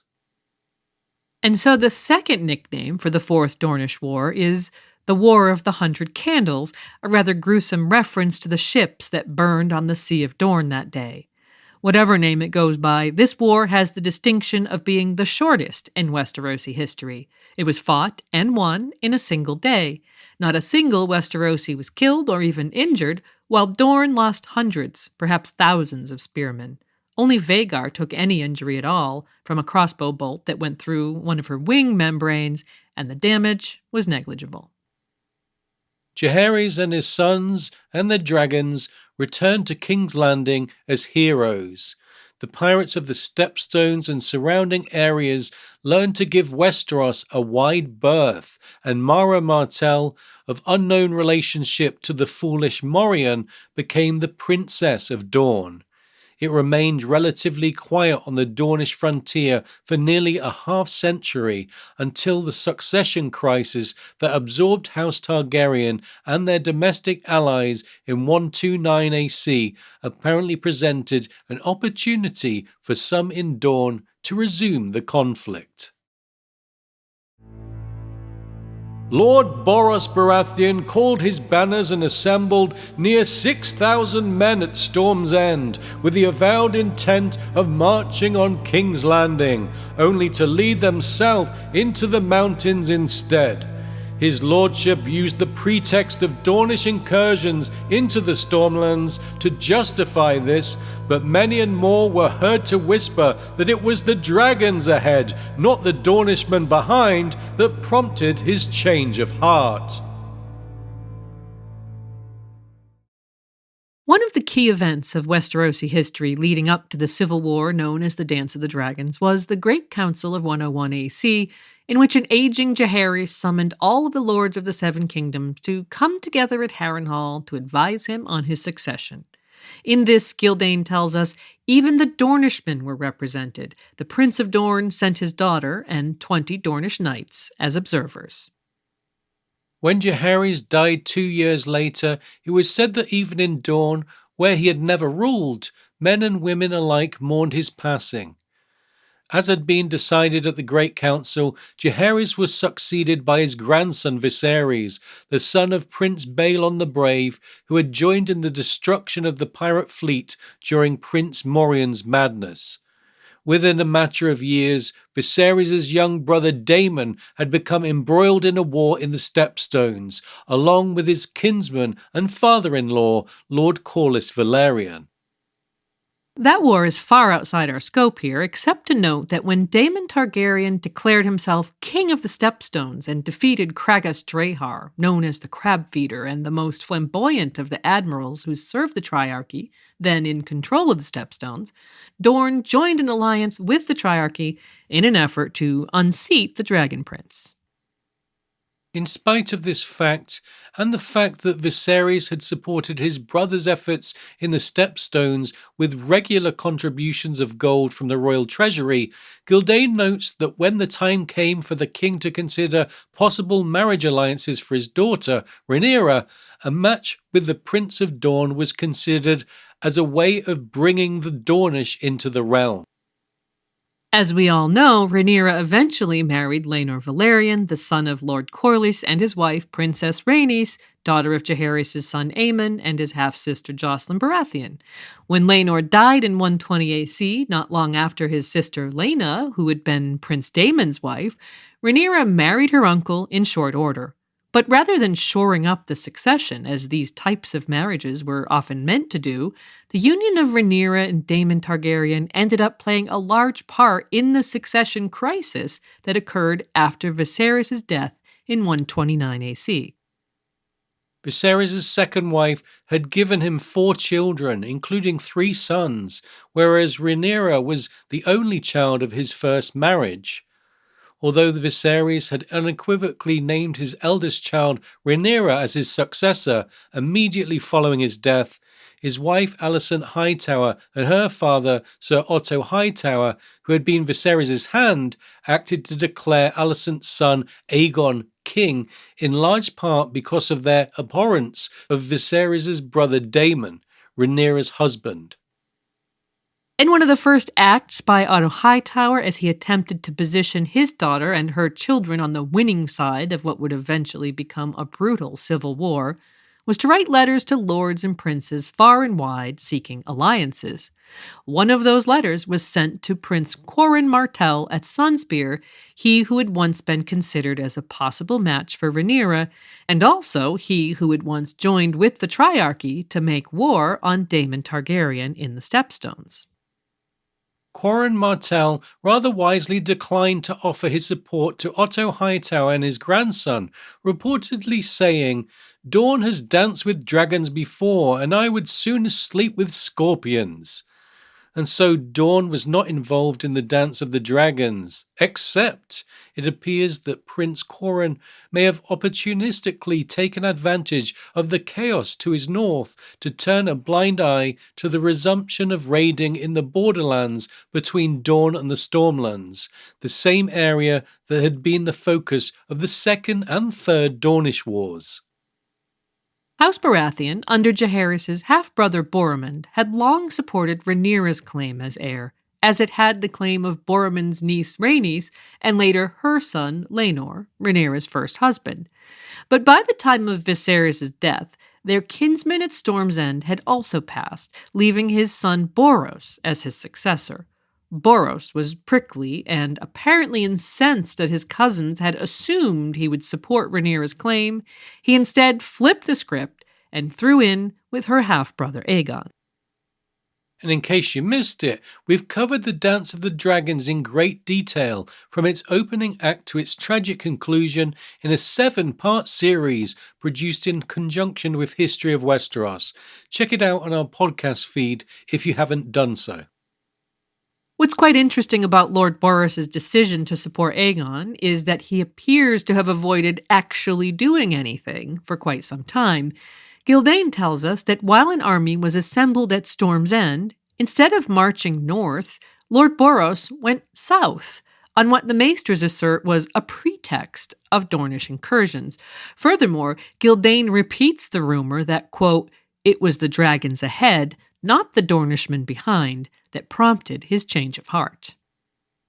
While not wanting to dance with dragons is compelling enough reason to avoid open warfare, and one which Prince Corin Martell stated openly in his reply to Otto Hightower, we're not actually so sure that House Baratheon kept itself out of the action for most of the Civil War by simply pretending to be busy with Dornish incursions.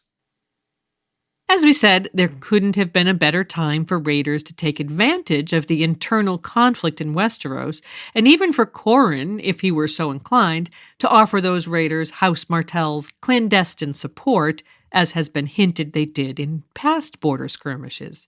And sure enough, when Lord Boros eventually did march north to King's Landing after Rhaenyra's death on Dragonstone, Gildain has this to say about his actions in the capital.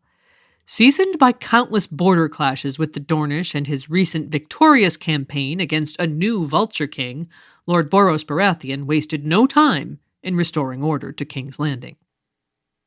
So, a strong hint that not only were there actual border conflicts ongoing during the dance, but also that at least one of them involved a new Vulture King, bringing our total Vulture Kings up to 3. But other than that one reference, we know nothing else about this third Vulture King, and so we must move on to arguably the most consequential of all the conflicts between Dorne and Westeros under House Targaryen. Up next, it's the young dragon's conquest of Dorne. In 158 AC, the Prince of Dorne and 2 of the most powerful Dornish lords bent their knees to Daeron Targaryen at the submission of Sunspear. The young dragon had accomplished what Aegon the Conqueror never had. The Targaryen civil war, known as the Dance of the Dragons, not only resulted in the deaths of numerous members of the ruling house, as well as their supporters, but also in the destruction of nearly every dragon under their control. When that conflict ended, House Targaryen possessed but a single hatchling, the dragon Morning, who belonged to Daemon's daughter Rhaena. While history hints that others may have hatched, none are ever recorded as growing to adulthood, and there would never again be a dragon ridden to war by a Targaryen. And so the conquest of Dorne would have to be accomplished by conventional warfare and without dragons. Although Rhaenyra Targaryen's half-brother Aegon outlived her and claimed the throne and victory over his sister's supporters, Aegon lacked the one thing every king must have, an heir. That is, a male heir, according to the precedent established at the Great Council of 101. And so following his sudden death, mere months after he fed his sister to his dragon on Dragonstone, Rhaenyra's son Aegon the Younger was proclaimed King Aegon III. While he was initially married to his predecessor's daughter Jaehaera, that tragically damaged child didn't long survive her father. Aegon the Younger eventually married his distant cousin Daenerys Velaryon and fathered 2 sons and 3 daughters. And it would be those sons, along with their cousin Aemon, son of Rhaenyra's youngest son Viserys, who would play the most important roles in the conquest of Dorne. Aegon III was succeeded by his 14-year-old son in 157 AC. Daeron is noted to have been charming and possessed of rare brilliance, and assumed the throne without a regency, aided by his uncle, Prince Viserys, as hand. Very soon after his ascent to the throne, for reasons that have never been explicitly stated, Daeron suggested that he complete the conquest by once and for all bringing Dorne into the realm, a goal that had eluded his predecessors for more than a century and a half. When his councillors objected that, unlike the Conqueror, he had no dragons ready for war, Daeron replied, "You have a dragon, he stands before you." We'll mention, but must ultimately set aside as beyond our scope here, the striking parallel that nearly a century and a half later, in another place, and speaking of another conquest, a young man of presumed Targaryen lineage will echo that line to the commanders of the Golden Company, telling them, "I am the only dragon that you need." Instead, we must retain our focus on the formidable young man who managed to convince his skeptical counselors that the plans he had laid, along with his cousin, Lord Alan Velaryon, were sound and stood a good chance of success. Before we discuss the details of those plans, let's take a look at the situation in Dorne itself to see if perhaps there might be a reason for that confidence. During the Dance of the Dragons, as we've mentioned, the ruling Prince of Dorne was Corin Martell. When he died in 132 AC, he was succeeded by his daughter Alliandra. Not long after her succession, the King's Council noted ominous stirrings in the Dornish marches, with the new princess noted to be a, quote, brazen young woman who thought of herself as a new Nymeria. The younger lords of Dorne all sought her favour, and the resulting instability on the border led to at least one of young Aegon III's councillors, Lord Caron, abruptly leaving the capital to return to his home to see to its defence. Not long after Prince Corin Martell's death, 79-year-old Lord Corlys Velaryon also died, which is significant because his successor would be Alan Velaryon, husband to the king's half-sister, Lady Baela Targaryen, who would become known as the Oakenfist.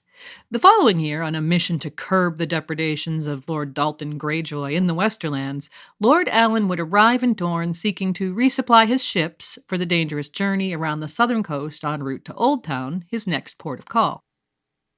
Gildane tells us that the appearance of the Velaryon fleet in the waters off Sunspear was initially cause for alarm, but that a decision was made to treat the dashing young admiral as a visitor of state rather than an aggressor. And so, when he put ashore, he was greeted by Princess Alejandra Martell along with a dozen or so of her young lords. While rumour was rife of a romantic attachment between the two young people, no definitive proof was ever offered, though it was said that Alejandra's brother and sister were extremely displeased with the attention their sister bestowed upon the Westerosi lord. As far as the historical record is concerned, Alejandra merely supplied Alan with food and water for his continuing journey, as well as charts showing the deadly whirlpools that lurked along the southern coast of Dorne, no doubt an invaluable gift that aided him on his journey. Whether the pair had been lovers or merely friends, it is a fact that Alan stopped at Sunspear again on his return journey. Once again, the fury of Alejandra's brother Kyle and sister Corianne is noted. But it was on this visit that Lord Alan made a stunning discovery. There was at this time another visitor at Alejandra's court, one Drazenko Rogaire from the free city of Lys. Rogaire had come as an envoy following Dorne's alliance with Tyrosh and Lys against the pirates of the Stepstones, who were led by Ricalio Rindoon, another colorful character that Lord Alan had met along his travels. Rogaire begged a private word with the young admiral, and what he had to say would change the course of Westerosi history. From Rogaire, Alan Velaryon learned the fate of Prince Viserys Targaryen, the younger brother of both his wife and Aegon III.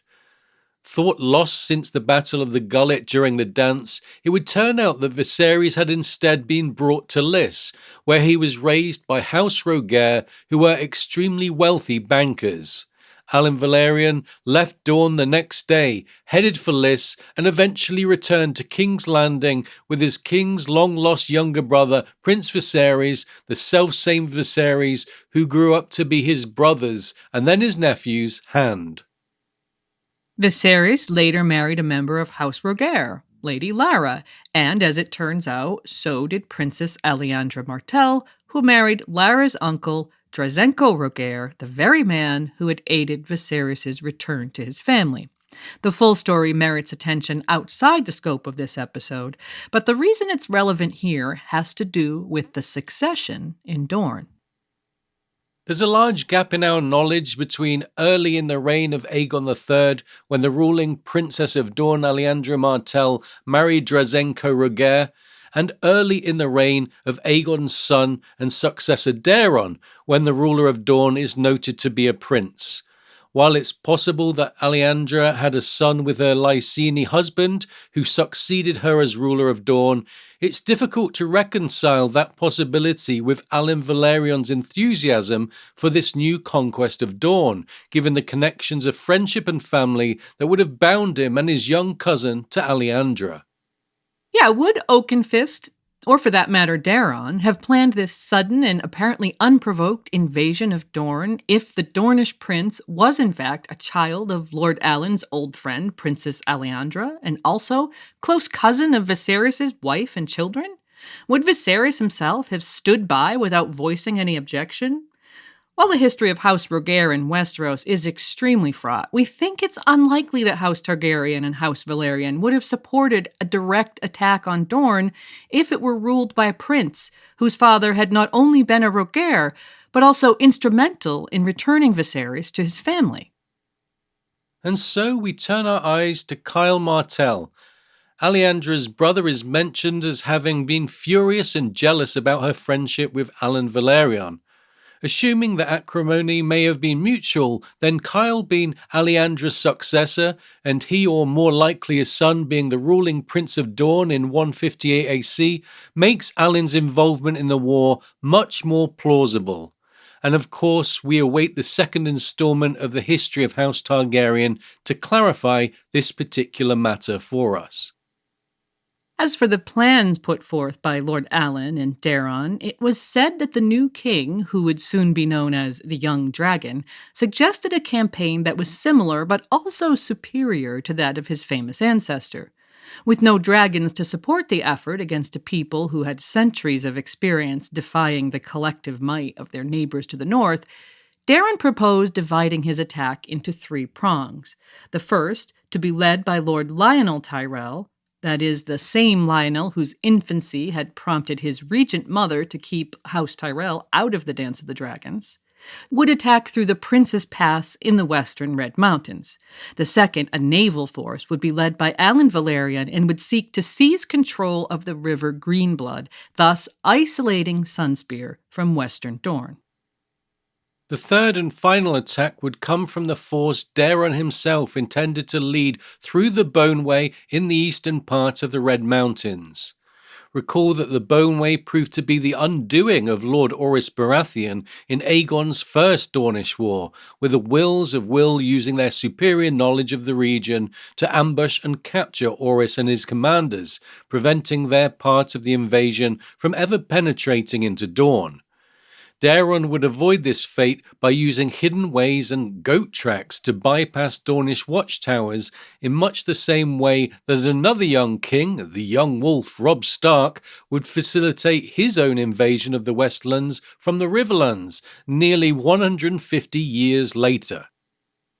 We don't have a detailed account of the battles that occurred during Daeron's invasion, though Maester Yandel and others refer to an account set down by Daeron himself titled The Conquest of Dorne as an important source. Without access to either the second volume of George's Targaryen history or that first-person account by Daeron himself, we can only relate what Yandel tells us, which is that the young king swept away every force that sought to stop him. Yandel also adds that the full account of the war would take an entire book to relate, and in fact this is where he mentions the volume set down by Daeron himself, but he does mention a series of bold battles, and the fact that Alan Valerion's destruction of the Planky Town and drive up the Greenblood effectively divided Dorne in half, meaning the armies of Lionel Tyrell and King Daeron could each take on the much smaller forces of Dornishmen that remained on either side of the divide without fear of Dornish reinforcements arriving to outflank them. Within a year, Yandel relates, the invaders were at the gates of Sunspear and battling their way through the so-called Shadow City. Daeron Targaryen accomplished in a single year what his 4 times great-grandfather, the Conqueror, had failed to do in a decade, with 3 full-grown dragons at his command. In 158 AC, the World Book tells us that the Prince of Dorne and 2 of the most powerful Dornish lords bent their knees to Daeron at the submission of Sunspear. While there were still rebels in the deep deserts and hidden away in the mountains, these were deemed outlaws and seemed to be few enough that they could be dealt with piecemeal over time. The lords and ruling families of Dorne had capitulated, and the king set about consolidating his control of the region. Daeron took nearly a year in Dorne, dealing with rebels and establishing his rule. At the castles of Dorne's great houses, the king took highborn hostages into his custody, 14 of whom would return to King's Landing.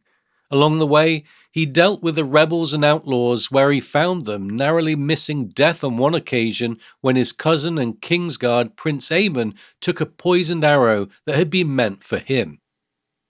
Aemon, who was the younger son of Prince Viserys, Daeron's hand, went back to King's Landing to recover from his wound.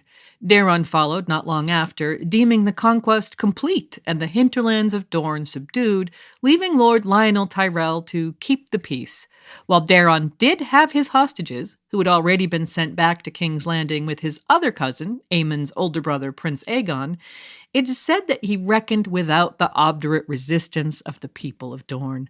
While Daeron's initial conquest claimed the lives of 10,000 men, some say that 4 times that number died over the following 3 years as the small folk of Dorne continued to resist the Westerosi peacekeepers. Lionel Tyrell was kept busy during that time, travelling from one Dornish castle to the next, flushing out the rebels, punishing their supporters among the nobility, and burning any village found to be harbouring them. In turn, Lord Tyrell experienced stolen supplies, burned camps, horses killed, and his men constantly ambushed, whether in the alleys of the Shadow City, out in the desert, or in their own camps. But, as Gildane has it, the true rebellion began when Lord Tyrell and his train travelled to Sandstone. You may remember that during the First Dornish War, Aegon's main ally was Lord Harlan Tyrell, who led an army from the Reach through the Prince's Pass just as his descendant had done in support of Daeron. Harlan Tyrell ultimately took the Hellholt, seat of House Uller, from which he was constantly harassed by men from House Corgyle and Vaith, neither of whom had capitulated to Aegon. When Lord Tyrell finally left the Hellholt to deal with the Vaiths to his east, he led his army into the sands and was never seen again, his fate remaining a mystery to this day. You may also remember what we said about Aegon's initial campaign in Dorne, in which he declared himself the victor and departed back north, leaving Lord Tyrell to maintain the peace. In hindsight, it all seems a little too easy. And so it does here as well. Though there seems to have been a more sustained war effort led by Daeron and his commanders, it does not seem as though the young dragon effectively consolidated his control of the region any better than his ancestor had. We wonder if Lionel Tyrell was mindful of his own ancestor when he took the decision to travel to Sandstone, seat of the apparently friendly House Corgyle, who are among the main suspects in the disappearance of Lord Harlan and his men 150 years ago. If he did and those thoughts gave rise to any apprehension, those feelings would prove well placed. For at Sandstone, Lionel Tyrell was murdered, quote, in a bed of scorpions. In A Storm of Swords, Oberyn Martell tells Tyrion Lannister the full story, along with a pithy statement on the effects Lord Tyrell's death had on Daeron's conquest. When the young dragon conquered Dorne so long ago, he left the Lord of Highgarden to rule us after the submission of Sunspear. This Tyrell moved with his tail from keep to keep, chasing rebels and making certain that our knees stayed bent. He would arrive in force, take a castle for his own, stay a moon's turn, and ride on to the next castle. It was his custom to turn the lords out of their own chambers and take their beds for himself. One night, he found himself beneath a heavy velvet canopy. A sash hung down near the pillows, should he wish to summon a wench. He had a taste for Dornish women, this Lord Tyrell, and who can blame him? So he pulled upon the sash, and when he did, the canopy above him split open, and 100 red scorpions fell down upon his head. His death lit a fire that soon swept across Dorne, undoing all the young dragon's victories in a fortnight. The kneeling men stood up, and we were free again. So, Lionel Tyrell's death by scorpion, which was likely as awful as it sounds, led directly to what Gildane called open rebellion, sweeping Dorne from one end to the other, which is in keeping with Prince Oberyn's story. Gildane also reports that there are historical letters that suggest that Lord Corgyle was directly responsible for Lionel Tyrell's murder. His motives, or at least the methods he used, are less clear. Was he in fact angry that his early cooperation in helping to root out rebels and outlaws hadn't been adequately rewarded? Or had he never been truly cooperative and instead been part of a plan with treachery as its end from the very beginning? We may never know the truth of it, though based on what happened next, we can guess. The following year, Daeron returned to Dorne to deal with the rebellion. Daeron fought through the Boneway once again, winning a number of small victories, while Alan Valerian once again broke the Planky Town and sailed his fleet up the Greenblood.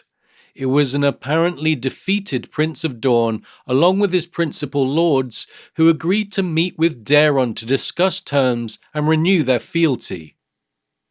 Unfortunately for Daeron, in this instance, the Dornish favored treachery over truce and vengeance over peace. In a violation of the principles of war, which guarantee the safety of those who meet under a banner of truce, the young dragon and his retinue were attacked by the Dornish in what Gyldayn terms a bloody betrayal. 3 of Daeron's Kingsguard, including Sir Oliver the Green Oak of House Oakhart, were killed outright, while a 4th yielded his sword to the attackers. The 5th, Aemon the Dragon Knight, killed 2 of the betrayers but was wounded and taken captive, then given into the keeping of Lord Will of Will, a descendant of the fearsome mountain chieftain who had beheaded Orys Baratheon during the first Dornish conflict. As for Daeron himself, it's said that he died with Blackfire in his hand, surrounded by a dozen enemies. How his devoted cousin Aemon must have raged at the betrayal and at his own failure to protect his king. Daeron I's reign lasted a mere 4 years, with his ambition for Dorne overshadowing his ability to fully conquer that stubborn land. As Gyldayn tells us, his ambition had proved too great. Glory may be everlasting, yet it is fleeting as well, soon forgotten in the aftermath of even the most famous victories if they lead to greater disasters. But with the Dragon Knight now a captive of the Wills in the Red Mountains and the Dornish hostages soon consigned to the dungeons of the Red Keep by Aemon's father, Prince Viserys, this conflict was far from over. We must assume that Alan Valerian departed with his fleet since no retaliatory action is reported on his part, and perhaps we can even speculate that it was he who brought news of the betrayal back to King's Landing. However the news arrived, the hostages were swiftly imprisoned and their fate seemed clear. However, though the hand was all in favour of hanging the Dornish hostages, the new king had other ideas. Daeron had not found time to marry or father children during his brief reign, and so he was succeeded by his younger brother Baelor. Baelor was 17, not at all a warrior, and was an extremely devout follower of the Seven. Rather than seek vengeance, Baelor insisted that he would seek peace and forgiveness. Perhaps perceiving the flaw in his brother's original plan for an unprovoked invasion of a neighbouring country, his first act as king was to pardon the hostages, even as his lords, and no doubt his uncle among them, were screaming for revenge. Seeking de-escalation and perhaps thinking of his cousin Aemon, then held by House Will with their awful history of torture and dismemberment, Baelor publicly forgave his brother's murderers and announced his intention of making peace in order to bind up the wounds caused by Daeron's war. But Baelor didn't plan to sue for peace via an envoy or mediator. Rather, he intended to go to Dorne himself, with no sword, no army, and in fact, no shoes. Baelor would walk to Dorne as a penitent, barefoot and clad in sackcloth. The newly released hostages would ride behind him on fine horses gifted to them by the king. Baelor's walk into Dorne is the stuff of legend, songs and poems telling the story spread across the country, encouraged by the faith, who had a vested interest in publicizing the piety of the new king. Baelor followed the King's Road south, then climbed the Stoneway, arriving at Will, haggard and with bare bleeding feet. There he found his cousin Aemon imprisoned, naked in a cage. The king begged Lord Will to free his kinsman, but Will refused, and so Baelor prayed for his cousin and swore to him that he'd return. Having survived the Boneway, which had been the death of so many before him, Baelor's next challenge was to cross the sands of Dorne. At the foot of the mountains, he would have had to cross a large, as yet unnamed river near Ironwood. From there, striking out across the arid wasteland that forms much of eastern Dorne, Baelor would have made for the Scourge, a river that would eventually flow into the Greenblood, which could be followed to the coast and thence to Sunspear. That Baelor survived this journey on foot practically alone is considered by many to be an actual miracle, But survive he did, eventually reaching Sunspear and an audience with the Prince of Dorne. The peace Baelor forged would last for his entire reign. A major part of the agreement would be the betrothal of Princess Moriah, the eldest child of the Prince of Dorne, to Daeron Targaryen, the young son of Prince Aegon, who was Viserys' eldest son that had escorted the hostages to King's Landing the previous year. Both Daeron and Moriah were young children at the time, with Moriah being likely under the age of 7, an age at which noble children were often sent away to serve as cupbearers or pages. She would remain in Dorne for several more years, perhaps as many as 7, before journeying north with a large retinue of her countrymen and women to marry Prince Daeron. Baelor recovered from his journey somewhat while at Sunspear, and the Prince of Dorne then offered a galley to return him to King's Landing. The king, however, stated that the 7 had commanded him to walk. Asking only that the prince command Lord Will to release his cousin Aemon, Baelor set out to retrace his steps north. Fearing what Prince Viserys would do if Baelor failed to make his journey safely, the Prince of Dorne sent messengers ahead to his lords to make sure the king's route would be hospitable, including a message to the Wills of Will ordering the release of Aemon Targaryen. However, when Baelor arrived at Will, Lord Will chose to merely give Baelor the key to his cousin's cage. The hitch was that the Wills had caused a pit to be dug beneath the cage, which was then filled with vipers. Legend has it that Aemon begged his king to leave him and hurry on to the Dornish marches in the Stormlands. But according to the story, Baelor is said to have smiled and told him that the gods would protect him. Singers would embroider the tale with the claim that the vipers bowed down to the Holy King. The truth is rather more dramatic and possibly even more miraculous. Baelor was bitten numerous times after he stepped into the pit, but was able to make his way to the cage and unlock it, after which the heroism of the Dragon Knight took over.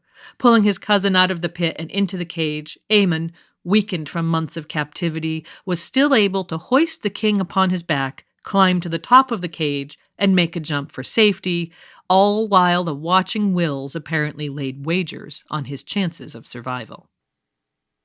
Aemon carried Baelor on his back for miles down the Boneway before a rural septon offered him aid in the form of clothing and a beast of burden on which to carry his comatose cousin.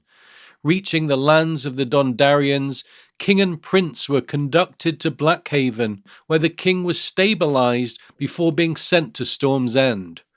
Baelor regained consciousness only once during this time, managing to mutter a prayer before subsiding once again into a coma from which he only awoke inside the walls of Storm's End.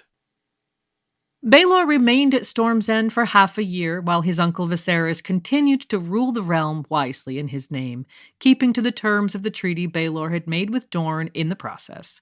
Daeron's conquest of Dorne had failed, and House Targaryen had once again paid a heavy price for the effort.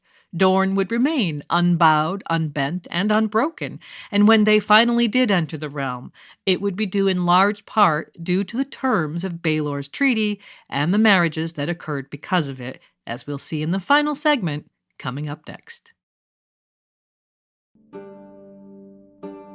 King Daeron raised up the Dornish prince to great acclaim, and together they departed the Red Keep and rode to the Great Sept to lay a golden wreath at the foot of the statue of Baelor the Blessed, while proclaiming, "Baelor, your work is done." Baelor Targaryen, first of his name, ruled for a mere 10 years. During that time he worked ceaselessly to advance the faith of the Seven, holding himself to a standard of holiness that would lead to him being known as Baelor the Blessed, or Blessed Baelor. The full story of his reign is outside the scope of this episode, however, and for our purposes we'll simply relate how he came to be without an heir and what that meant for the Targaryen succession, which directly impacts the issue of Dorne. A year before the death of his brother Daeron, Baelor had been married to his eldest sister Dana, but after he assumed the throne, Baelor had her set aside, claiming that as the marriage had been made before he was king and had never been consummated, it was invalid. But he didn't stop there. Wishing to protect himself from temptation and his siblings' virtue from being compromised, Baelor had all three of his sisters confined to a part of the Red Keep that would become known as the Maiden Vault. Thus, none of the children of Aegon III were married or had legitimate children during Baelor's reign. However, Princess Dana wouldn't become known as defiant for nothing. In the year before her brother Baelor's death, Dana managed to become pregnant and give birth to a son whom she named Daemon, after her grandfather, who had been, she said, the wonder and terror of his age. Though Dana refused to name the child's father, it would eventually become known that he was none other than her cousin, Prince Aegon, son of Baelor's Hand, Prince Viserys, and father to Prince Daeron, who had been betrothed to Maria Martell as a child.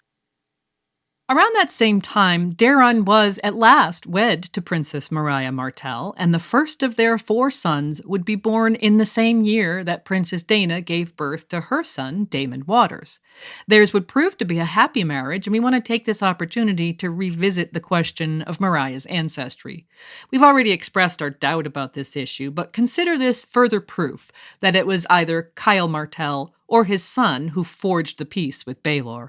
Had Maria's father descended from Kyle's sister, Alejandra Martell, and her husband, Drazenko Rhaegar, then Maria Martell would be the granddaughter of Drazenko, while her husband, Daeron, was the grandson of Drazenko's niece, Lara.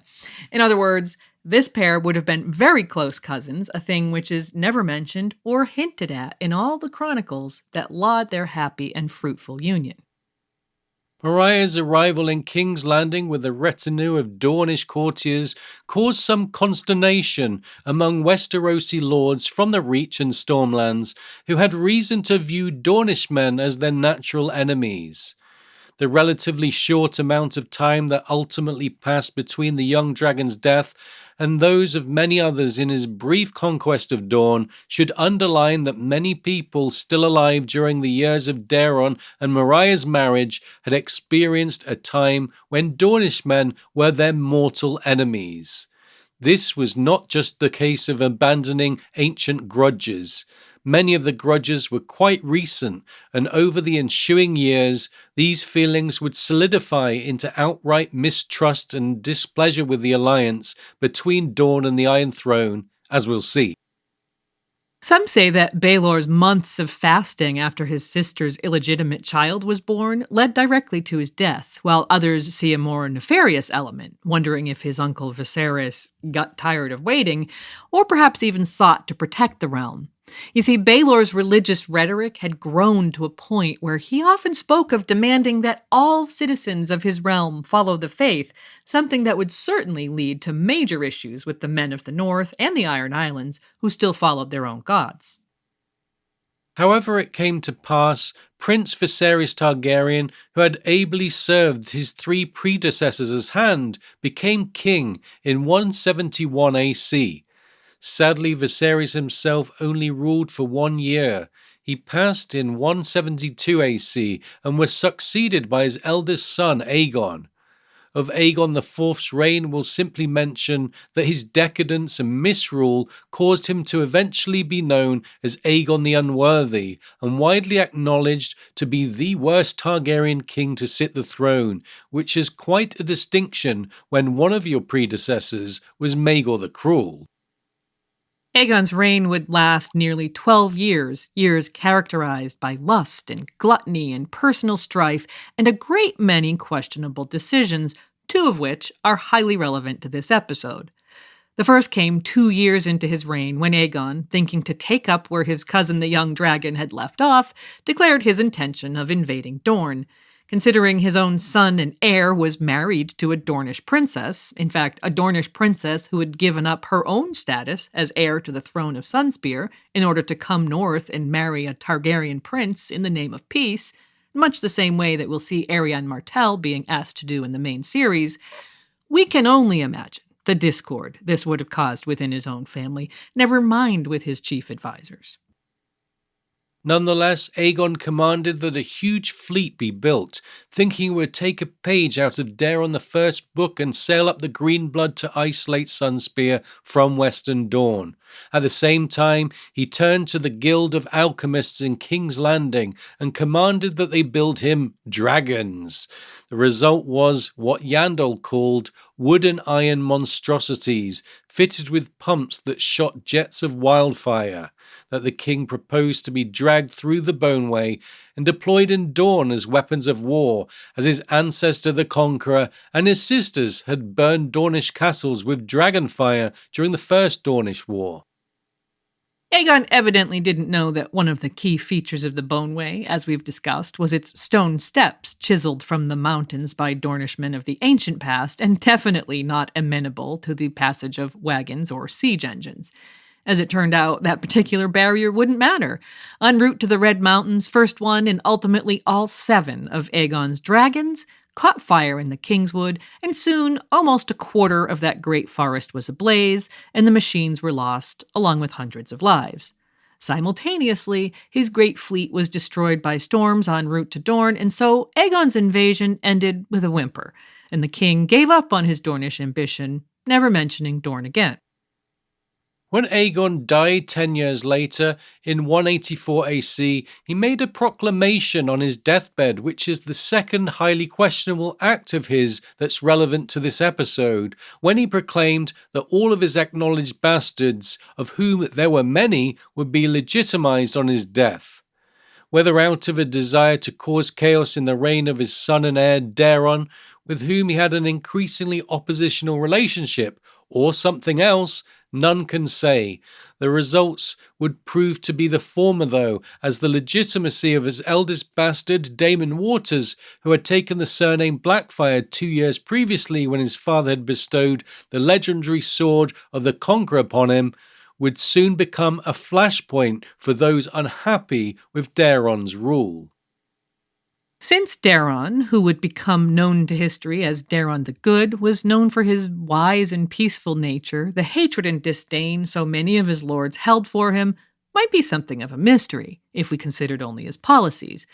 But when we add in the facts that his queen was from Dorne, his heir, Prince Baelor, looked Dornish, and his court was full of Dornish nobles and advisors who had accompanied his wife north, we begin to see the actual cause of people's dissatisfaction. Many of the lords of Westeros would rather destroy Dorne than live in peace with it, as evidenced by how far Aegon IV's dim-witted plan to invade Dorne in 174 AC had been supported and allowed to proceed, in spite of a peace treaty that had been upheld by his 2 immediate predecessors and was embodied in his own heir's marriage. Daeron sets about righting many of the wrongs from his father's reign, everything from replacing his father's councillors with men of honour in whom he could place his trust, to reforming the city watch and generally addressing issues of misgovernance which had arisen either due to his father's neglect or the outright corruption of his court. Chief among the issues Daeron had to address was that of the so-called Great Bastards, acknowledged illegitimate children of his fathers, whose mothers had been members of the nobility and who had been legitimized at Aegon's death. Because these half-siblings represented a potential threat to his rule, Daeron chose to deal with them with honor, keeping them close and largely honoring them as his father had intended. One of the ways he did this was to confirm Aegon's wish that Daemon Blackfire be betrothed to the daughter of the Archon of Tyrosh. Though he was only 14, Daemon was wed to Rohan of Tyrosh and then granted lands near the capital with the right to raise a castle there. Though no objections had thus far been raised about Daemon's marriage, Daeron's next diplomatic move would raise an issue that had perhaps been ignored by both himself and his father, or more likely, had quietly been the cause of the wish to marry Daemon off at a young age to a foreign bride to cement an alliance. Due in large part to the success of his marriage to Maria Martell, early in his reign, Daeron began negotiations with his brother-in-law, Maron Martell, who is now the ruling Prince of Dorne, his father who had forged the original peace treaty with Baelor, having died some years previously. The goal of those negotiations, which lasted 2 years, was to bring Dorne peacefully into the realm under Targaryen rule, and the keystone of the eventual agreement, as it had been with Baelor's treaty nearly 25 years earlier, was a marriage. In 187 AC, Daeron's 15-year-old sister, Daenerys Targaryen, was married to Meryn Martell. Following their marriage, Prince Meryn swore an oath of fealty to Daeron Targaryen before the Iron Throne. The two leaders then rode to the Great Sept of Baelor on Visenya's Hill and laid a wreath at the feet of the statue of Baelor I, proclaiming, "Baelor, your work is done." More so, it was the Conqueror's dream that was at last realized, with all of Westeros from Dorne to the Wall now owing allegiance to a Targaryen king on the Iron Throne, achieved without the terrible costs that had been paid by generations of Westerosi and Dornish alike. A year later, Daeron raised a castle in the Dornish marches that he called Summerhall in honor of the peace that had been achieved. Meryn Martell would build a summer palace of his own for his new bride, called the Water Gardens. Both would stand as iconic representations of peace and the union of Targaryen and Martell for generations to come.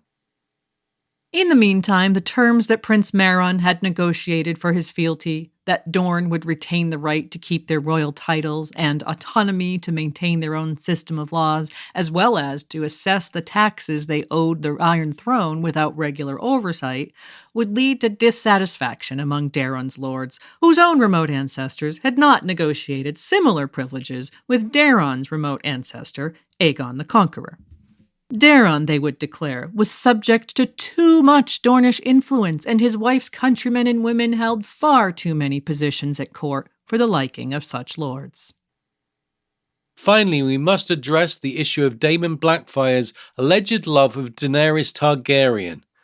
Though George himself has indicated that the two youngsters were in love, Daemon had been married to Rohan of Tyrosh for several years when Daenerys was married to Prince Meryn. Though Daeron may have certainly seen the wisdom of not marrying his younger sister to his legitimized half-brother, whom many already claimed had more right and was more suited to the kingship than he himself, it seems clear that he took the marriage alliances very seriously and engaged with them after a great deal of careful consideration. Neither Daemon nor Daenerys seem to have complained at the time, though in time their love would be seized upon as a major offense given to Daemon by his elder half-brother. And so, one of the great ironies of the peace with Dorne that Daeron forged may be that though he achieved peace and stability in one area, his methods would be used as a spark to ignite a rebellion that would take House Targaryen 5 generations to extinguish. Daenerys Targaryen's marriage to Meryn Martell would be a key part of that spark, and so the Targaryen struggle to rule Westeros would continue, another turn of the wheel, another dynastic crisis. And as we bring this series on the Targaryen conquest of Westeros to a conclusion, we can announce that later this year we'll begin a new series covering that crisis in detail. That's right, stay tuned to Radio Westeros for our coverage of the Blackfire rebellions, coming soon to your airwaves. Knights and lords of the Dornish marches came to mistrust Daeron and begin to look more and more to the old days when Dornishmen were the enemy to fight, not rivals for the king's attention or largesse. And then they would look at Daemon Blackfire, grown tall and powerful, half a god among mortal men, and with the Conqueror's sword in his possession, and wonder.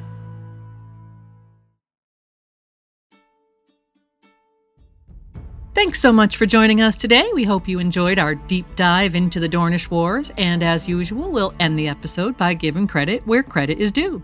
Thanks to George R.R. Martin for giving us Dorne, and to Kevin MacLeod for allowing us to use his music in our production. And we want to close by thanking our patrons from the Castle Steel level.